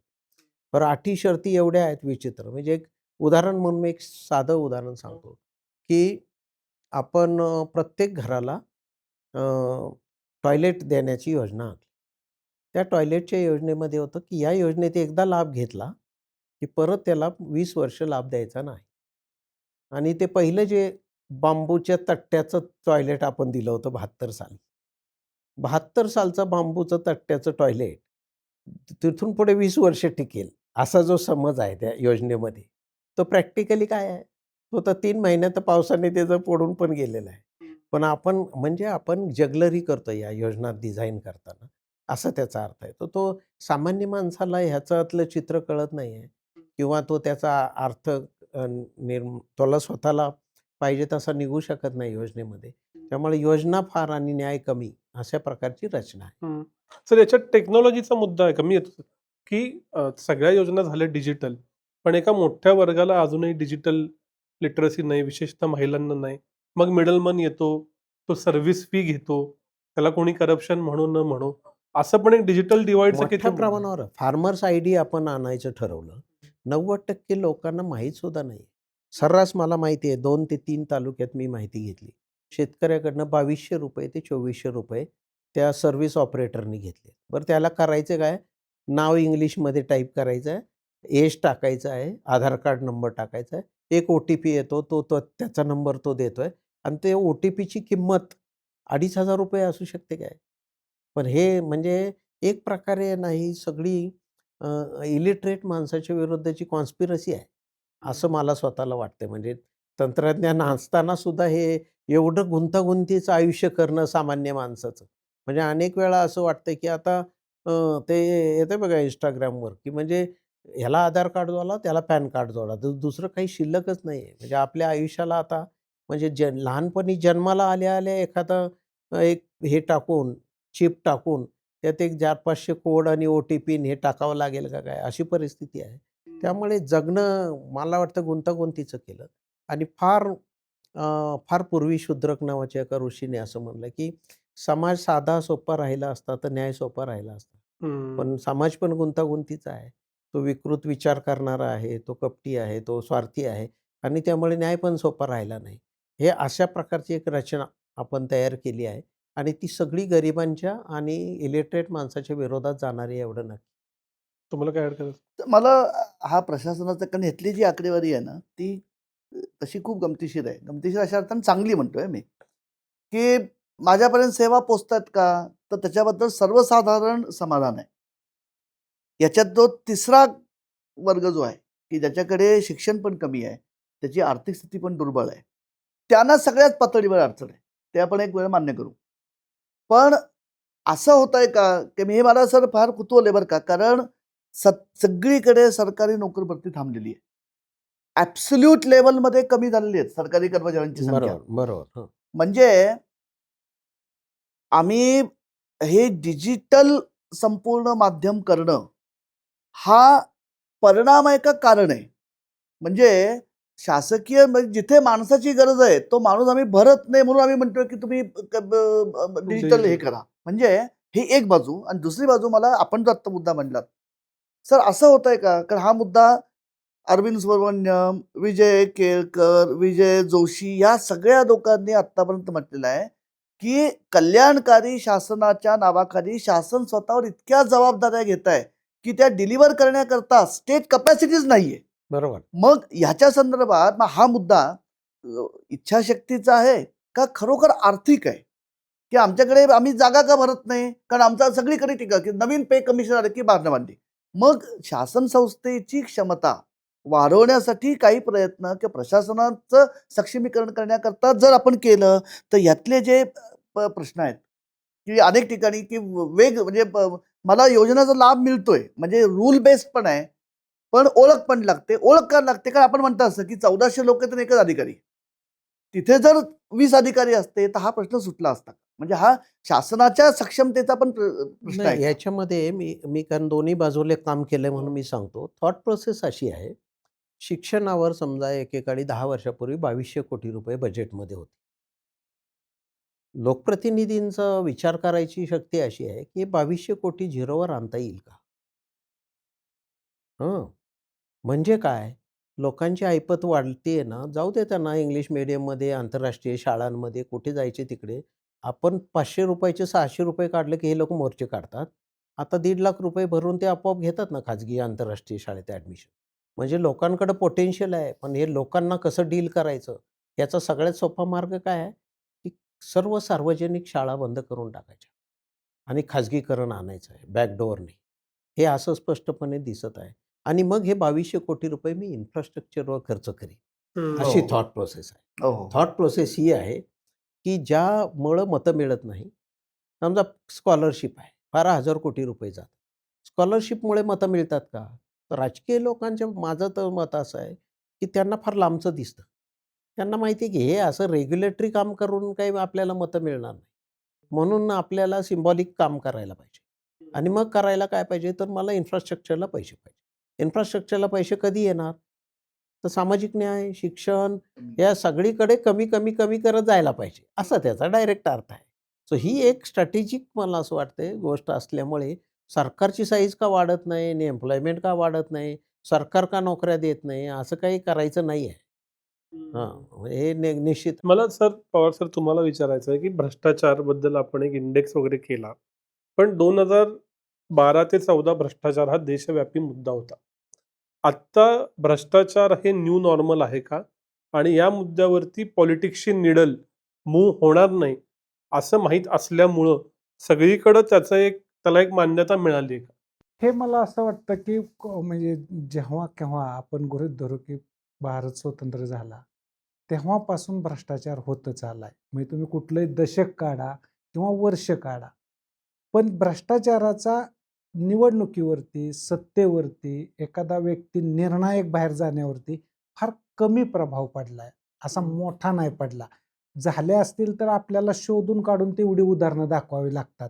जसं सिमेंटमध्ये झालं म्हणून अंतुलेंचं प्रकरण झालं किंवा ते मग दिल्लीला जंतर मंतरवर त्या अण्णा हजारे बसले आणि त्यातून हे सत्तांतर घडलं. असं आपण म्हणतो, परंतु ह्या एखाद्या दुसऱ्या उदाहरणामधून हे दाखवून देऊ शकत नाही, की सत्तेचा बदल करण्यासाठी भ्रष्टाचार हा कळीचा मुद्दा ठरतोय. उलट तो मुद्दा भिजत घोंगडा असल्यागत सतत राहतो. ह्याच्यामुळं कुठलंही सत्तांतर निर्णायक भ्रष्टाचारामुळे होत नाही. म्हणजे भ्रष्टाचाराचा इश्यू लोकांच्या मनामध्ये रुतला, लोक नाराज झाले आणि लोकांनी अगेन्स्ट वोटिंग केलं. ही प्रोसेस कधी घडत नाही आणि ते 100% म्हणजे सत्तांतर घडवण्या इतकी मतं कलेक्ट करत नाही. हम्म. ह्याच्या व्यतिरिक्त इतर घटक कलेक्ट करतायत आणि ते तुमच्या अहवालात पण दिसतं असं, की सगळे हे विकासाबद्दल म्हणतायत, आग्रही आहेत आणि विकास मान्य तरी आहे आणि मग ते बीजेपीच्या समर्थनासाठी तरी आहे आणि बीजेपीच्या अगेन्स्ट असेल तर ते कुठल्याच बाजूला स्थिर नाहीत. होय. म्हणजे पुन्हा तोच मुद्दा निर्माण होतो, की जर तो विकास झालाय तर त्या विकासात काहीतरी घडायला पाहिजे. म्हणजे प्रत्येकच गोष्ट काय सरळ मार्गाने होते का? एखाद्या रस्त्याचं काम दिलं तर त्यात काय 10 लोक असतील ना मध्ये, ते मध्यस्थांनी काय केलं ह्याच्याबद्दल ह्यांची काय मतच नाहीत. म्हणजे याचा अर्थ भ्रष्टाचार नावाची गोष्टच वर्कआउट होत नाही आणि वर्कआउट करण्याची यंत्रणा आज तागायत टेक्नॉलॉजीने म्हणा किंवा राजकीय नेत्यांनी किंवा ब्युरोक्रसीनं नीटनेटकी विचार करून प्रत्यक्ष एका छोट्या युनिटवरती वापरून दाखवली आणि तिचा प्रयोग तुम्ही भारतभर करा असं काय चित्र उभा केलं नाही. आणि तसं जर चित्र उभं राहिलं तर मग मात्र बदल होऊ शकतो. अशा काय घटना आहेत म्हणा. उदाहरणार्थ जुनं मला मग 1-2 ठिकाणचे माहीत आहेत, की काही कलेक्टर लोकांनी असे प्रयोग केले होते. परंतु ते प्रयोग सर्व बाजूला पोचतील म्हणजे भारतभर असं घडलं नाही. हम्म. मला एक मुद्दा असा पण येतो याच्यात, खूप आपण 2020 नंतर थिंक बँकवर सातत्यानं चर्चा केली, के शेप रिकव्हरी. जे दिसतं श्रीमंत अधिक श्रीमंत, गरीब अधिक गरीब, हे तर होऊन गेले. ते त्या रिपोर्टमधनंही दिसतं. आता पुढं येथून पुढं महाराष्ट्राचं इकॉनॉमिक पॉलिटिकल आणि सोशल चित्र कुठल्या दिशेनं जाते असं वाटतं तुम्हाला? काय झालं यातनं ही जी सगळी आकडेवारी आहे ना, ही बऱ्याच ठिकाणी गोंधळात पाडणारी पण आहे. मी ते अशा अर्थाने म्हणतोय, की वेगवेगळ्या पॅरामीटर्सवरती मला हा एक मुद्दा विनायक मान्य आहे बरं का, की अनेक लोकं म्हणजे मेजॉरिटी लोकं ते ज्याला तर आपण मध्यम म्हटलंय, की जे म्हणतात, की काही फार बदललेलं नाहीये किंवा पूर्वीपेक्षा वाईटही नाही, चांगलंही नाही किंवा काही लोकं म्हणतात आत्ता सांगता येत नाही. हे मला असं वाटतं कुठल्याही क्रॉस सेक्शन सर्व्हेला लागू पडतं. कारण ते त्या ॲक्चुअल टाईमला आम्ही प्रश्न विचारतोय. हां. पण प्रश्न तुमचा जो आहे ना, ह्याच्यात असं दिसतंय, की माहीतच नाहीये आपल्याला काय होणार आहे. हं. कारण सगळ्या याच्यात एक प्रश्न आहे बघा, की राज्य आणि देश कुठल्या दिशेने जातोय? तुम्ही बघा ग्रामीण शहरी, स्त्री-पुरुष सगळ्यांनी वाईटाकडे चाललंय असं सांगितलं बघा. Situation is worsening. हे बघा पर्सेंटेज फार नाहीये. म्हणजे अगदी म्हणजे बरं चाललंय म्हणणारे 28% असतील, तर वाईट चाललंय म्हणणारे 31% असतील. म्हणजे एक 2-3 पर्सेंटेज पॉइंटचा ॲब्सोल्यूट फरक कमी आहे. पण एक ओव्हरऑल परसेप्शन असं आहे, की जे चाललंय ते काही चांगलं चाललं नाही. म्हणजे खूप जी अनिश्चितता आहे ना, त्या अनिश्चिततेमधनं येणारी जी असुरक्षिततेची भावना आहे, ती खूप या सगळ्या अनेक पॅरामीटर्समधनं अशी छुपी दिसतीये. आणि हं. त्यात आपण जे उभं स्तरीकरण केलंय, तर त्या सगळ्यात तळातला जो गरजा आहे ना, तो सगळ्यात जास्ती माझ्या अंदाने गाजलेला आहे. आणि ते मला असं वाटतं, की हे खूप भीतीदायक चित्र आहे. म्हणजे एका पद्धतीने खूप असुरक्षित आपलं समाज मन बनलंय. म्हणजे आर्थिक, राजकीय, सामाजिक सगळ्याच बाबतीमध्ये. हं. त्यामुळे इथून पुढे काय होईल, हे खूप प्रमाणावरती कोणी सांगू शकत नाही. हं. म्हणजे तुम्ही जे के शेप म्हणताय ना, जे वरती जातायत त्यांना कारण ह्याच्यात बघा ना, ह्याच्यात असुरक्षितता ही सगळ्या इन्कम कॅटेगरीजमध्ये आहे. म्हणजे ज्यांना लाभ मिळाले ते वर गेलेत, पण हे टिकेल का? माहीत नाही. जे खाली गेलेत त्यांची ती अवस्था तीच आहे. त्यामुळे चित्र असं दिसतंय, की खूप कुंठित ग्रामीण चित्र. हं. अतिशय अस्थिर, अस्वस्थ आणि दोलायमान हं. अर्बन शहरी. यातनं काय होईल? तर कदाचित असं होईल, की यातनं खूप स्फोटक परिस्थिती निर्माण होईल, की कुणालाच मग हातात ती राहणार नाही. अशी मला हे बघून काही ठिकाणी आहे, काही ठिकाणी चित्र आश्वासक आहे. पण ते खूप तात्कालिक आहे, असं मला खूप एकतर भीती वाटते. हं. सर इथं माझं माझं स्वतःचं मत याबद्दल असं आहे, की 3 पिढ्यांपूर्वी तरी निदान चांगला विचार करणारा, अभ्यास करणारा मुलाला गॅरंटी होती, की माझं आयुष्य आता चांगलं जाईल. आता ते होताना दिसत नाही. मी त्याला गेम ऑफ चान्स असं म्हणतो. म्हणजे जर तुम्ही श्रीमंताच्या घरी जन्माला आला आणि तुमच्या आईच्या डिलिव्हरीला द्यायला तुमच्याकडे ₹1,50,000 असतील आणि जर तुम्ही जिवंत राहिला आणि मग तुम्ही चांगल्या कॉन्व्हेंट शाळेत गेला आणि जर शाळेत जाताना तुम्हाला गाडी असली आणि तुमच्या सायकलला धडक नाही दिली आणि मग तुम्ही वशिल्याने नोकरी मिळाली, तर तुम्ही यशस्वी होणार. तुम्हाला चांगली बायको मिळाली आणि त्याची ती व्यवस्थित नांदली. हे किती मोठं सायकल आहे. तर हे गेम ऑफ चान्स निर्माण होणं कुठल्याही समाजासाठी काही चांगली गोष्ट नाही. त्याला असं 80% लोकांना ह्याची सिक्युरिटी का वाटत नाही? हां, त्यामुळे अस्वस्थता जास्त आहे असं माझं मत आहे. आणि त्याचा परिणाम नव्याने काहीतरी ॲब्रप्टली भूकंपासारखं राजकीय क्षेत्रात पण होऊ शकेल, असं पण मला स्वतःला वाटतं. मला डिटेल राजकीय प्रश्न विचारायचे पण त्याच्या आधी शेखर सर, रिजनल इम्बॅलन्स खूप दिसतो. आता तुम्ही अधिकारी म्हणून वेगवेगळ्या जिल्ह्यात काम केलंय, शहरात, गावात काम केलंय. या रिजनल इम्बॅलन्सचं करायचं काय? बाकीचे पण ॲड करू शकता. रिजनल म्हणजे एक करायला पाहिजे, की अक्रॉस महाराष्ट्रात सगळ्यांना सारख्या स्कीम असं काही करायची गरज नाही, असं माझं स्पष्ट मत आहे.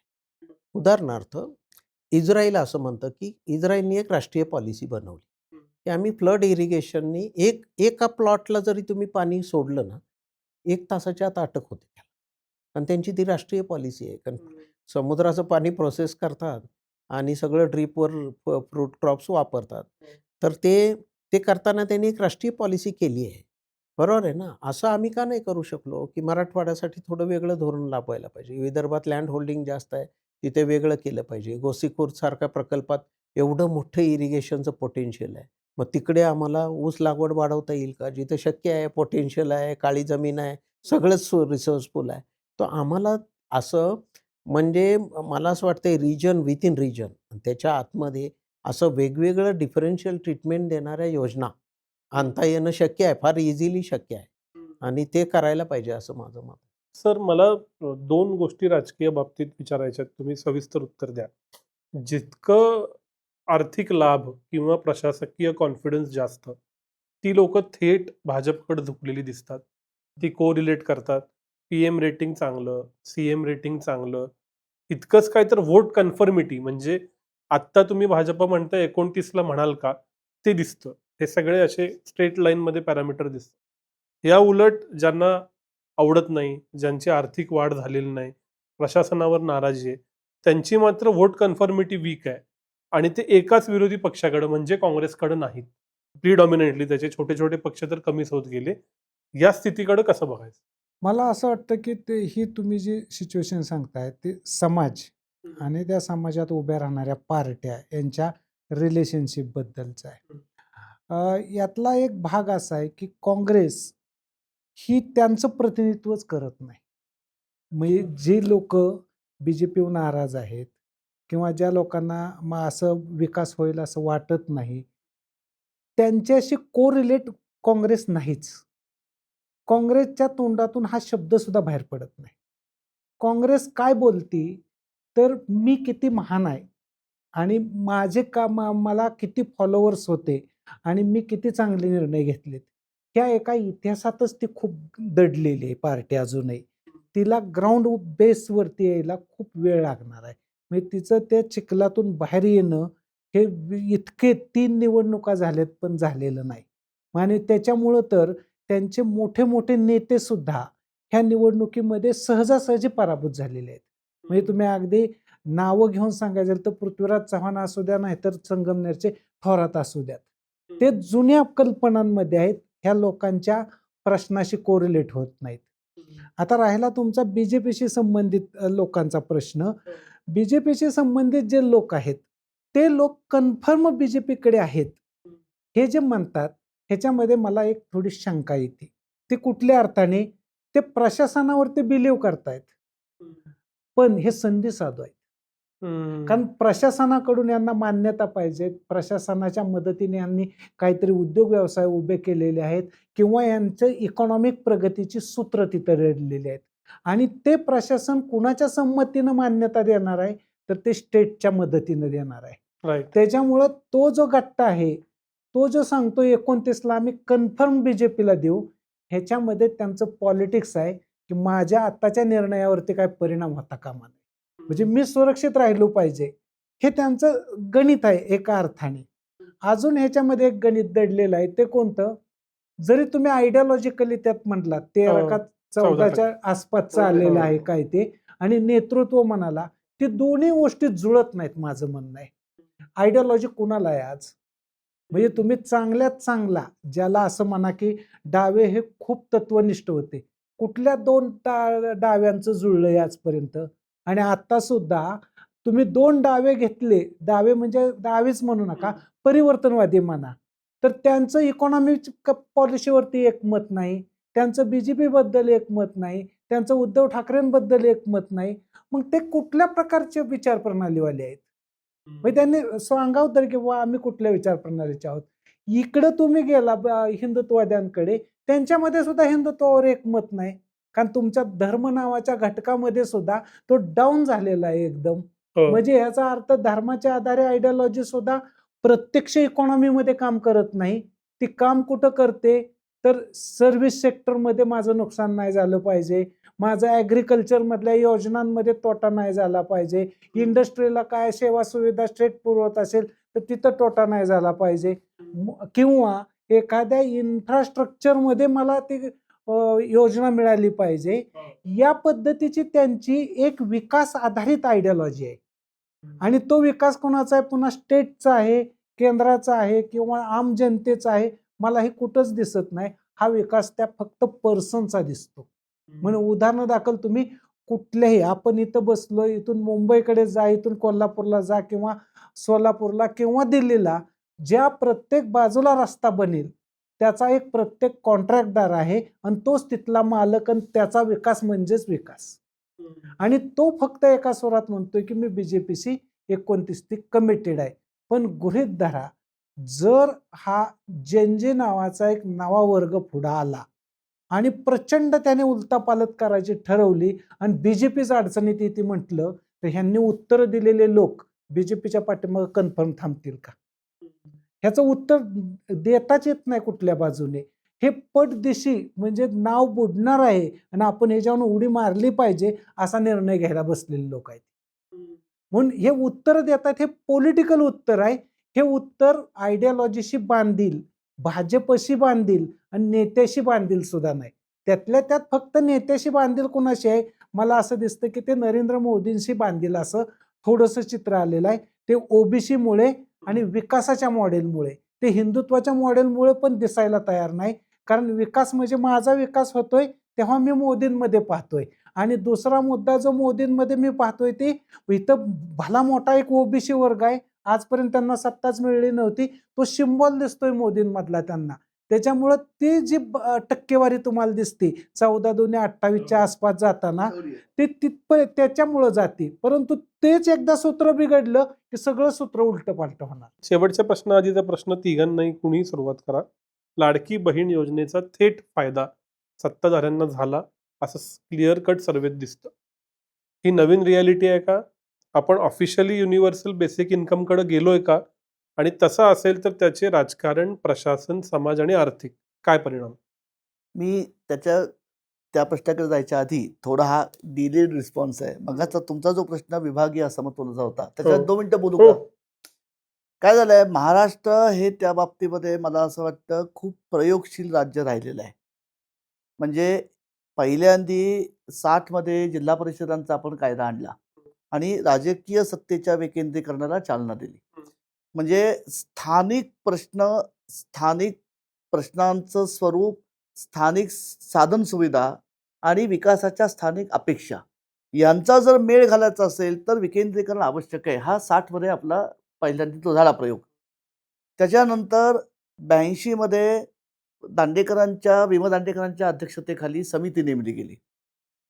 त्याच्यानंतर 90 मध्ये जेव्हा लिबरलायझेशन आलं तेव्हा सगळ्या आपण धोरणं जी प्रामुख्याने स्थानांकनाबद्दलची होती उद्योगांच्या ती बदलली. 80च्या संपूर्ण दशकामध्ये आम्ही अतिशय राज्याने आक्रमकपणे औद्योगिक विकेंद्रीकरणाचं धोरण महाराष्ट्र राज्य औद्योगिक विकास मंडळाच्या माध्यमातून राबवलं. हम्म. आणि 2000 साली विजय केळकरांच्या अध्यक्षतेखाली नवीन समिती आपण नेमली. म्हणजे मला असं वाटतं की विभागीय असमतोलाच्या प्रश्नाबाबत त्या मानाने राज्य खूप सजग आहे. कारण हा प्रश्न सतत चाललाय. मला फक्त कुतूहल एवढंच आहे की कदाचित गायकवाड सर आणि पवार सर त्याच्यावर बोलू शकतील जास्ती. दांडेकर समितीचा जो पायाभूत विचार होता की आम्ही सगळीकडे जर पायाभूत सेवा सुविधा चांगल्या केल्या तर विकासाची प्रक्रिया विकेंद्रित होईल. उद्योगांना सतत मुंबई, ठाणे, कोल्हापूर, रायगड या पट्ट्यात यावं लागणार नाही. म्हणजे दांडेकर समितीची संपूर्ण असमतोलाचा सामना करण्याची भूमिका ही शासकीय गुंतवणुकीशी संबंधित होती. केळकर समितीने त्याच्यानंतर 3 दशकांनी अशी भूमिका घेतली की आज खूप मोठ्या प्रमाणात उदारीकरण झालंय. प्रत्येकाच्या क्षमतांना बाजारपेठेमधनं वाव मिळेल. त्यामुळे त्या विभागाच्या क्षमता जोखून त्याच्यावरती लक्ष केंद्रित करावं. म्हणजे हे 2 पॅरामीटर्स आपले झालेले आहेत. असं झालंय का की ह्या सगळ्याच्याही वर एक उदारीकरणामुळे जे आम्ही संपूर्ण औद्योगिक धोरण बदललं 91 साली, त्याच्यामुळे आता पूर्वी काही क्षेत्र ही उद्योगांसाठी राखीव होती. काही क्षेत्रामध्ये उद्योगांना विस्ताराला वावच नव्हता, म्हणजे बंधनं होती. ती गेल्यामुळे आता जे सगळं झालंय ते मार्केट ड्रिव्हन झालंय. आणि त्याच्यात आम्ही GST आणल्यामुळे आणखी त्या प्रक्रियेला आता वेगळा आयाम आलाय की जर मी कुठली वस्तू कुठे उत्पादन करतो याच्याशी काही नाही, मला सगळीकडे समान कर बसणार आहे, मग मी त्यातल्या त्यात चांगल्या ठिकाणी का जाऊ नये. म्हणजे आता विभागीय असमतोलाचा जो प्रश्न आहे हा प्रामुख्याने शासकीय धोरणांशी निगडीत झालेला आहे की ती धोरणं जर असमतोल दूर करण्याला पूरक नसतील किंवा त्या प्रयत्नांची पाठराखण करणारे नसतील तर हा कधीच निघणार नाही. असं ह्या अवस्थेला आपण आज आलोत का? हा मला सगळ्यात मोठा प्रश्न पडतो. आणि शेवटचा प्रश्न की मला असं वाटतं की ह्याला लाडकी बहीण सारख्या ज्या योजना आहेत याला अरविंद सुब्रमण्यम जे नाव दिलेलं आहे ते अत्यंत रास्त आहे. त्याला ते न्यू वेलफेअरिझम म्हणतात, की हा नवकल्याणवाद आहे. संडास, गॅस, वीज, अन्नधान्य ह्यासारख्या ज्या जीवनावश्यक गोष्टी मला स्वतःच्या उत्पन्नामधनं मिळवणं मी अपेक्षित आहे, त्या खरेदी करता सुद्धा शासनाने आता हातभार लावणं. दिस इज न्यू वेलफेअरिझम. मला कुठेतरी असं वाटतं की ह्याचा खूप अतिशय मोठा संबंध, म्हणजे त्याच्यात पवार सर जास्ती तज्ज्ञ आहेत, की समाजातले सगळे घटक या ना त्या प्रकारे शासन संस्थेवर अवलंबून ठेवावेत. म्हणजे मग आपली राजकीय धोरणं ही हमखास राबवता येतील, अशी ही यंत्रणा जाणीवपूर्वक होते. म्हणजे आतापर्यंत झालेल्या आर्थिक विकासाचा जो तुम्ही शेप जी म्हणलात विकास, की जे आमच्या स्ट्रक्चरल चेंजेस आहेत, स्ट्रक्चरल लिमिटेशन्स आहेत, त्याच्यामुळे असमान विभागणी त्या लाभांची झालेली आहे. ती दूर करण्याऐवजी त्या असमान लाभांच्या वितरणाचा लाभ आपल्याला सतत मिळावा म्हणून सगळी धोरणांची दिशा, धोरणांचा आशय असा बनवायचा की कुणीही स्वतःच्या बळावर उभंच राहता कामा नये. त्याला सतत शासनाचा टेको असेल तर त्याला शासन संस्थेची पर्यायाने ती शासन संस्था चालवणारं जे पक्षाचं सरकार आहे त्याचं महत्व कळेल आणि आपली मग चलती चालू राहील. ह्या अवस्थेला पॉलिटिकल इकॉनॉमी आजची आली.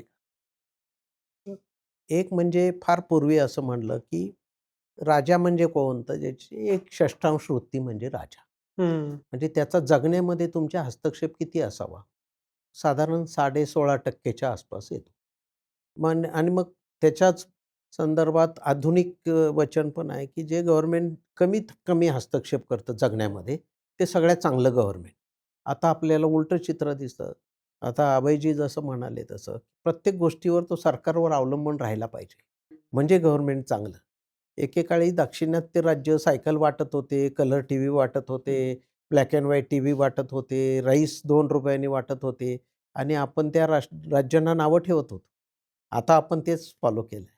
यातला प्रशासकीय अँगल माझ्यासाठी जो आहे, जो माझा विषय आहे, तो फार जास्त गंभीर आहे की पूर्वीच्या काळी कुठली पण पॉलिसी बनवत होती ना, त्यावेळी ती सगळ्या राज्यातल्या सर्व कलेक्टरना ती ड्राफ्ट पॉलिसी म्हणून जात होती आणि ह्याच्यावर ही प्रत्यक्ष अंमलबजावणी होईल का असं सांगितलं जायचं आणि मग ते लोक कुठेतरी 2-3 गावांवर हा डमी डेटा भरून ते चेक करायचे की हे बरोबर वर्क होईल की नाही होईल. असं न झाल्यामुळे आधी 2.5 लाख लाभार्थी, मग पुन्हा 80 लाख कमी आणि ही जी प्रोसेस आहे या मधल्या काळामध्ये 5-50 अधिकारी निलंबित होतील. ते काही दिवसांनी नोकरीत यथावकाश घेतले जातील. पण एक नोकरशाहीसाठी फार डेंजरस साईन आहे अशा प्रकारच्या योजना राबवणं, की अगोदर कुठलेही नियम न ठरवता योजना करणं आणि नंतर ती अंमलबजावणी फेल झाल्यावर त्याचं बळी कोणाला तरी देणं आणि त्याच्यामध्ये पण एक प्रकारचा सिम्बॉलिझम.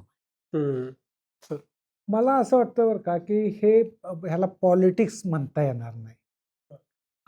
याला वेलफेअर पॉलिसी सुद्धा म्हणता येणार नाही. कारण हे वेलफेअर नाही. म्हणजे उदाहरणार्थ लाडकी बहीण, ह्या महिलांचं सुद्धा वेलफेअर नाही. हे त्यांना स्वतःबद्दलचा एक भ्रम निर्माण केला जातोय. मग दुसरा भ्रम त्याच्या पलीकडचा आहे की हे पैसा फुकट चाललेला आहे, म्हणजे मी माझ्या कार्यक्षमता नाही वापरल्या तरी चालू शकतो. म्हणजे हा केवळ स्टेटच्या पॉलिटिक्सचा प्रश्न नाही, तर हा माणसाने काय केलं पाहिजे ह्याचा जो एक डिबेट घडला होता आणि त्यातलं सर्वात मोठं उदाहरण म्हणजे टिळक सरांना माहीत आहे की गीता कशासाठी लिहिली टिळकांनी. ते काय तेव्हा रामायण महाभारत आणि सांस्कृतिक मुद्दा नाही, तो मुद्दा एकच होता, इथले लोक काम करत नाहीत, पूर्ण कॅपॅसिटीनं करत नाहीत, ते त्यांनी त्यांचं काम केलं पाहिजे. ॲक्च्युली ह्या योजनांमुळं लाडकी बहीण असो अगर कुठलीही योजना, तांदूळ देणं असेल, रेशन देणं असेल, रॉकेल देणं असेल, ह्यातून माणसांच्या कॅपॅसिटीचा अंत होतोय आणि माणसं लेजी नुसती बनत नाहीत, तर त्यांच्यासाठी आरोग्याचाच प्रश्न क्रिएट होतोय पुन्हा. म्हणजे एकातून दुसरी समस्या, एक सोडवत नाही समस्या तोपर्यंत दुसरी सोडवत नाही तोपर्यंत तिसरीत, म्हणजे एकूण आपण समाजाच्या विरोधातच ह्या योजनांचं प्रकरण नेलेलं आहे. म्हणजे इकॉनॉमीच्या पलीकडे एक घातक इकॉनॉमी तयार करतोय आपण आणि ती घातक इकॉनॉमी इतकी आहे की एका इकॉनॉमीमध्ये त्याला 2 वेळचं खाऊ घातलं, परंतु त्याने काम न करण्यामुळे तो जर आजारी पडला तर त्याच्यावरती ऑपरेशन करण्यासाठी पुन्हा योजना आहेत आणि पुन्हा ती ब्युरोक्रसीची यंत्रणा एका दिवसात मंत्रालयापासून मंजुरी घेते. म्हणजे किती प्रॉब्लेमॅटिक झालं योजनांच्या मार्फत. म्हणून ही एक वेलफेअर पॉलिसी नाही, ती थांबवणं सरकारनेच जाणीवपूर्वक गरजेचं आहे. आणि ज्या संघटना म्हणतात आम्ही सोशल जस्टिसच्या बाजूचे आहोत, म्हणजे सामाजिक न्याय, त्यांना सुद्धा हे समजणं गरजेचं आहे की ही सोशल जस्टिस नाही वेलफेअर पॉलिसी. म्हणजे ज्यांना खरंच गरजेचं आहे त्यांच्यासाठी ती वेगळ्या पद्धतीनं राबवणं. जसं आता यांनी सांगितलं की एका जिल्ह्यापुरती योजना असणं, एका विशिष्ट तालुक्यापुरतं ते लोक मागास असतील तर तिथं ती राबवणं, परंतु तिचं सार्वत्रिकरण करणं म्हणजे उलट इकॉनॉमीचं नुकसानच करणं आहे. ते इकॉनॉमीला वाढवणं नाही किंवा माणसाची कार्यक्षमता वाढवणं नाही किंवा माणसाला पूर्णपणे नागरिक बनवणं अजिबात नाही. शेवटचा प्रश्न तिघांनाही, या सर्वेच्या पुढे जाऊ आपण. सर्वेच्या अनुषंगाने इतकी थिक चर्चा झाली, पण सुरुवातीला आपण स्थित्यंतरात आहोत, वॉचफुल मिडल कुठंतरी आहे, ना ग्रेट ना वाईट असे कुठंतरी आहोत. याचा अर्थ कुठल्या तरी दिशेला जावं लागेल, आयदर वर जाऊ किंवा खाली जाऊ, मध्ये किती थांबणार. तर ती दिशा कुठली असायला हवी आणि काय घडायला हवं असं तुम्हा तिघांनाही वाटतं, ते मला ऐकून घ्यायचं.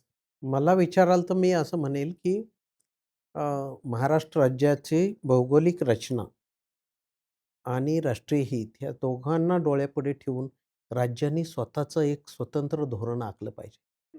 जे मी मगाशी म्हटलं तसं शेतीच्या बाबतीत वेगळं असायला पाहिजे, आदिवासी भागाच्या बाबतीत वेगळं असायला पाहिजे, कदाचित पश्चिम महाराष्ट्रासाठी वेगळं ठरवता येईल, कोकणासाठी वेगळं असलं पाहिजे. आणि हे करताना फार मोठ्या भाराभर योजना न करता हार्डली 20 एक योजनाच्या वर योजनाच असू नये. वाटलं तर त्या सगळ्या क्लब कराव्यात आणि एवढ्या मोठ्या मिनिस्ट्रींची पण गरज नाही आहे. फार कमी योजनांमध्ये किमान हस्तक्षेप सामान्य माणसाच्या आयुष्यावर होईल अशा प्रकारची रचना करायला पाहिजे आणि त्याच्यामध्ये गॅरंटीचा एलिमेंट आणायलाच पाहिजे की त्याच्या जगण्याला गॅरंटी शासन व्यवस्था देते की नाही देते. हा एक मोठा क्रायटेरिया असायला पाहिजे असं माझं मत. पैसा मला अवघड आहे बाबा या प्रश्नाचं उत्तर देणं. कारण काय झालंय, जसं गायकवाड सर म्हणले, की महाराष्ट्र आजही या सगळ्या याच्या इथनं ज्या आपल्याला दिसतात थोड्या गॅप्स, त्या बघता आजही खूप चांगलं राज्य आहे. म्हणजे बदल झाले हे सगळं मान्य आहे. पण त्या दृष्टीने केंद्रावरचं आमचं अवलंबन खूप कमी अजून आहे. म्हणजे राज्याच्या महसुलाचा जर आपण ताळेबंद बघितला तर कर, करेतर उत्पन्न, बाकी जे किरकोळ येतात, व्याज वगैरे असे, ह्याचं राज्याच्या एकूण उत्पन्नामध्ये आता जवळपास 80% आसपास आजही आहे. त्यामुळे आमच्या गरजा बऱ्यापैकी आम्ही भागवू शकतोय आज. म्हणजे अगदी हा पैसा केंद्राकडनं आला नाही तर राज्य, असं अवस्था नाहीये. फक्त आत्ताच्या आपल्या म्हणजे पवार सरांनी जो मुद्दा मांडलाय ना, की हे फार अवघड आहे, हे कसं करायचं मला माहित नाही. पण आपल्या क्षमतांचा विकास करून आपल्या हिमतीवर आपल्याला उत्तम जीवन जगता आलं पाहिजे, ही प्रेरणा निर्माण करण्याकरता शासन संस्था काय करेल मला माहित नाही. म्हणजे खरोखर शासन संस्था काही करेल का, हा प्रत्येकाचा व्यक्तिगत पातळीवरचा विषय. पण निदान तो विचार होण्याच्या दृष्टीने मी म्हणजे गायकवाड सरांच्या म्हणण्याचा फक्त आणखी एक त्याचं हेच की ह्या ज्या सगळ्या आपल्या विकासाच्या योजना आहेत ना, याचं निदान रॅशनलायझेशन तरी व्हावं. म्हणजे त्या अमुक असाव्यात का विभागापुरता असाव्यात, हा तपशिलाचा मुद्दा आहे. पण खरोखर 2 याला निकष लावावेत, की एक, ह्याला खरोखर ज्याला गरज आहे त्याला पोचतायत ना, आणि 2, ती मदत त्याला मिळाल्यानंतर त्याचं सक्षमीकरण होत आहे का नाही. मला वाटतं ह्या 2 निकषांवरती या योजनांचं आपण रॅशनलायझेशन जर केलं तर स्वतःच्या हिमतीवर राज्य आज ज्या पातळीवरती आहे की टिकून पुढे जाणं हे शक्य आहे. मला असं वाटतं बरं का की महाराष्ट्रामध्ये एक काळ असा होता, म्हणजे सत्ता म्हणजे निर्णयाचं केंद्र असतं. त्यांनी निर्णय कसे घ्यावेत तर लोकांना केंद्रभागी ठेवून घेतले पाहिजेत. मग त्यात तोटा पण झाला तर होऊ शकेल, फायदा पण झाला तर होऊ शकेल. पण निर्णय घेताना लोक केंद्रावरती न ठेवता जर का निर्णयाचं केंद्र मी सत्तेत कुठं राहील असं ठेवून घेतलं तर मग मात्र हे तरुणांची जे तुम्ही सर्वे हम्म. केलाय त्यांचा मोठा अपेक्षाभंग आणि एकूण सगळ्या अर्बन एरियामधली यंत्रणा सहजासहजीच कोलमडून पडेल. कारण ती व्यक्ती मुळात प्रतिनिधित्वच करणार नाही कोणाचं. म्हणजे मला प्रतिनिधित्व ग्रामीण भागातलं असेल तर ग्रामीण जनतेचं करायचं, तर मी तिथलं करतच नाही प्रतिनिधी. अर्बनमध्ये येथून कोणाच्या तरी नेत्याच्या भोवती फिरत राहतो किंवा अर्बनमध्ये एखादा नेता असेल तर तो दिल्ली कसा निर्णय घेते बघून निर्णय घेत असेल तर पुन्हा मग ह्या महाराष्ट्राचं मूळचं स्वत्व कुठं जाणार? म्हणजे ते ह्यांनी सांगितलं तसं इकॉनॉमीचं स्वत्व आहे इथं. तसंच इथं रॅशनल पद्धतीनं घडण पण झालेली आहे. इथं फार मोठ्या प्रमाणावरती एक मिडल क्लास पण आहे आणि त्याच्या इच्छा आकांक्षा खूप उंचावलेल्या आहेत. पण हे कधी होऊ शकेल जेव्हा जो एक कोणतरी माणूस असा असेल, तो म्हणेल मी नेता म्हणजे कोण आहे तर फक्त लोक केंद्रित आहे, तर मला बाकी सत्तेशी देणं घेणं नाही, कशाशी नाही, तर ते होऊ शकतं. नाहीतर मग मात्र अनेक संघटना येतातच मागण्या करतात की आम्हाला ह्या कॅटेगरीतनं काढा आणि त्या कॅटेगरीत घाला.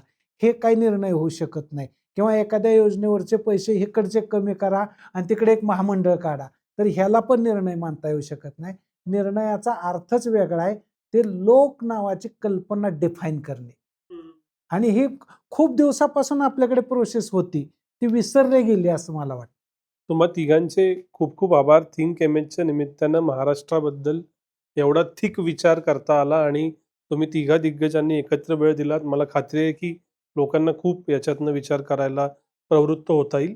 पुन्हा एकदा आभार. धन्यवाद.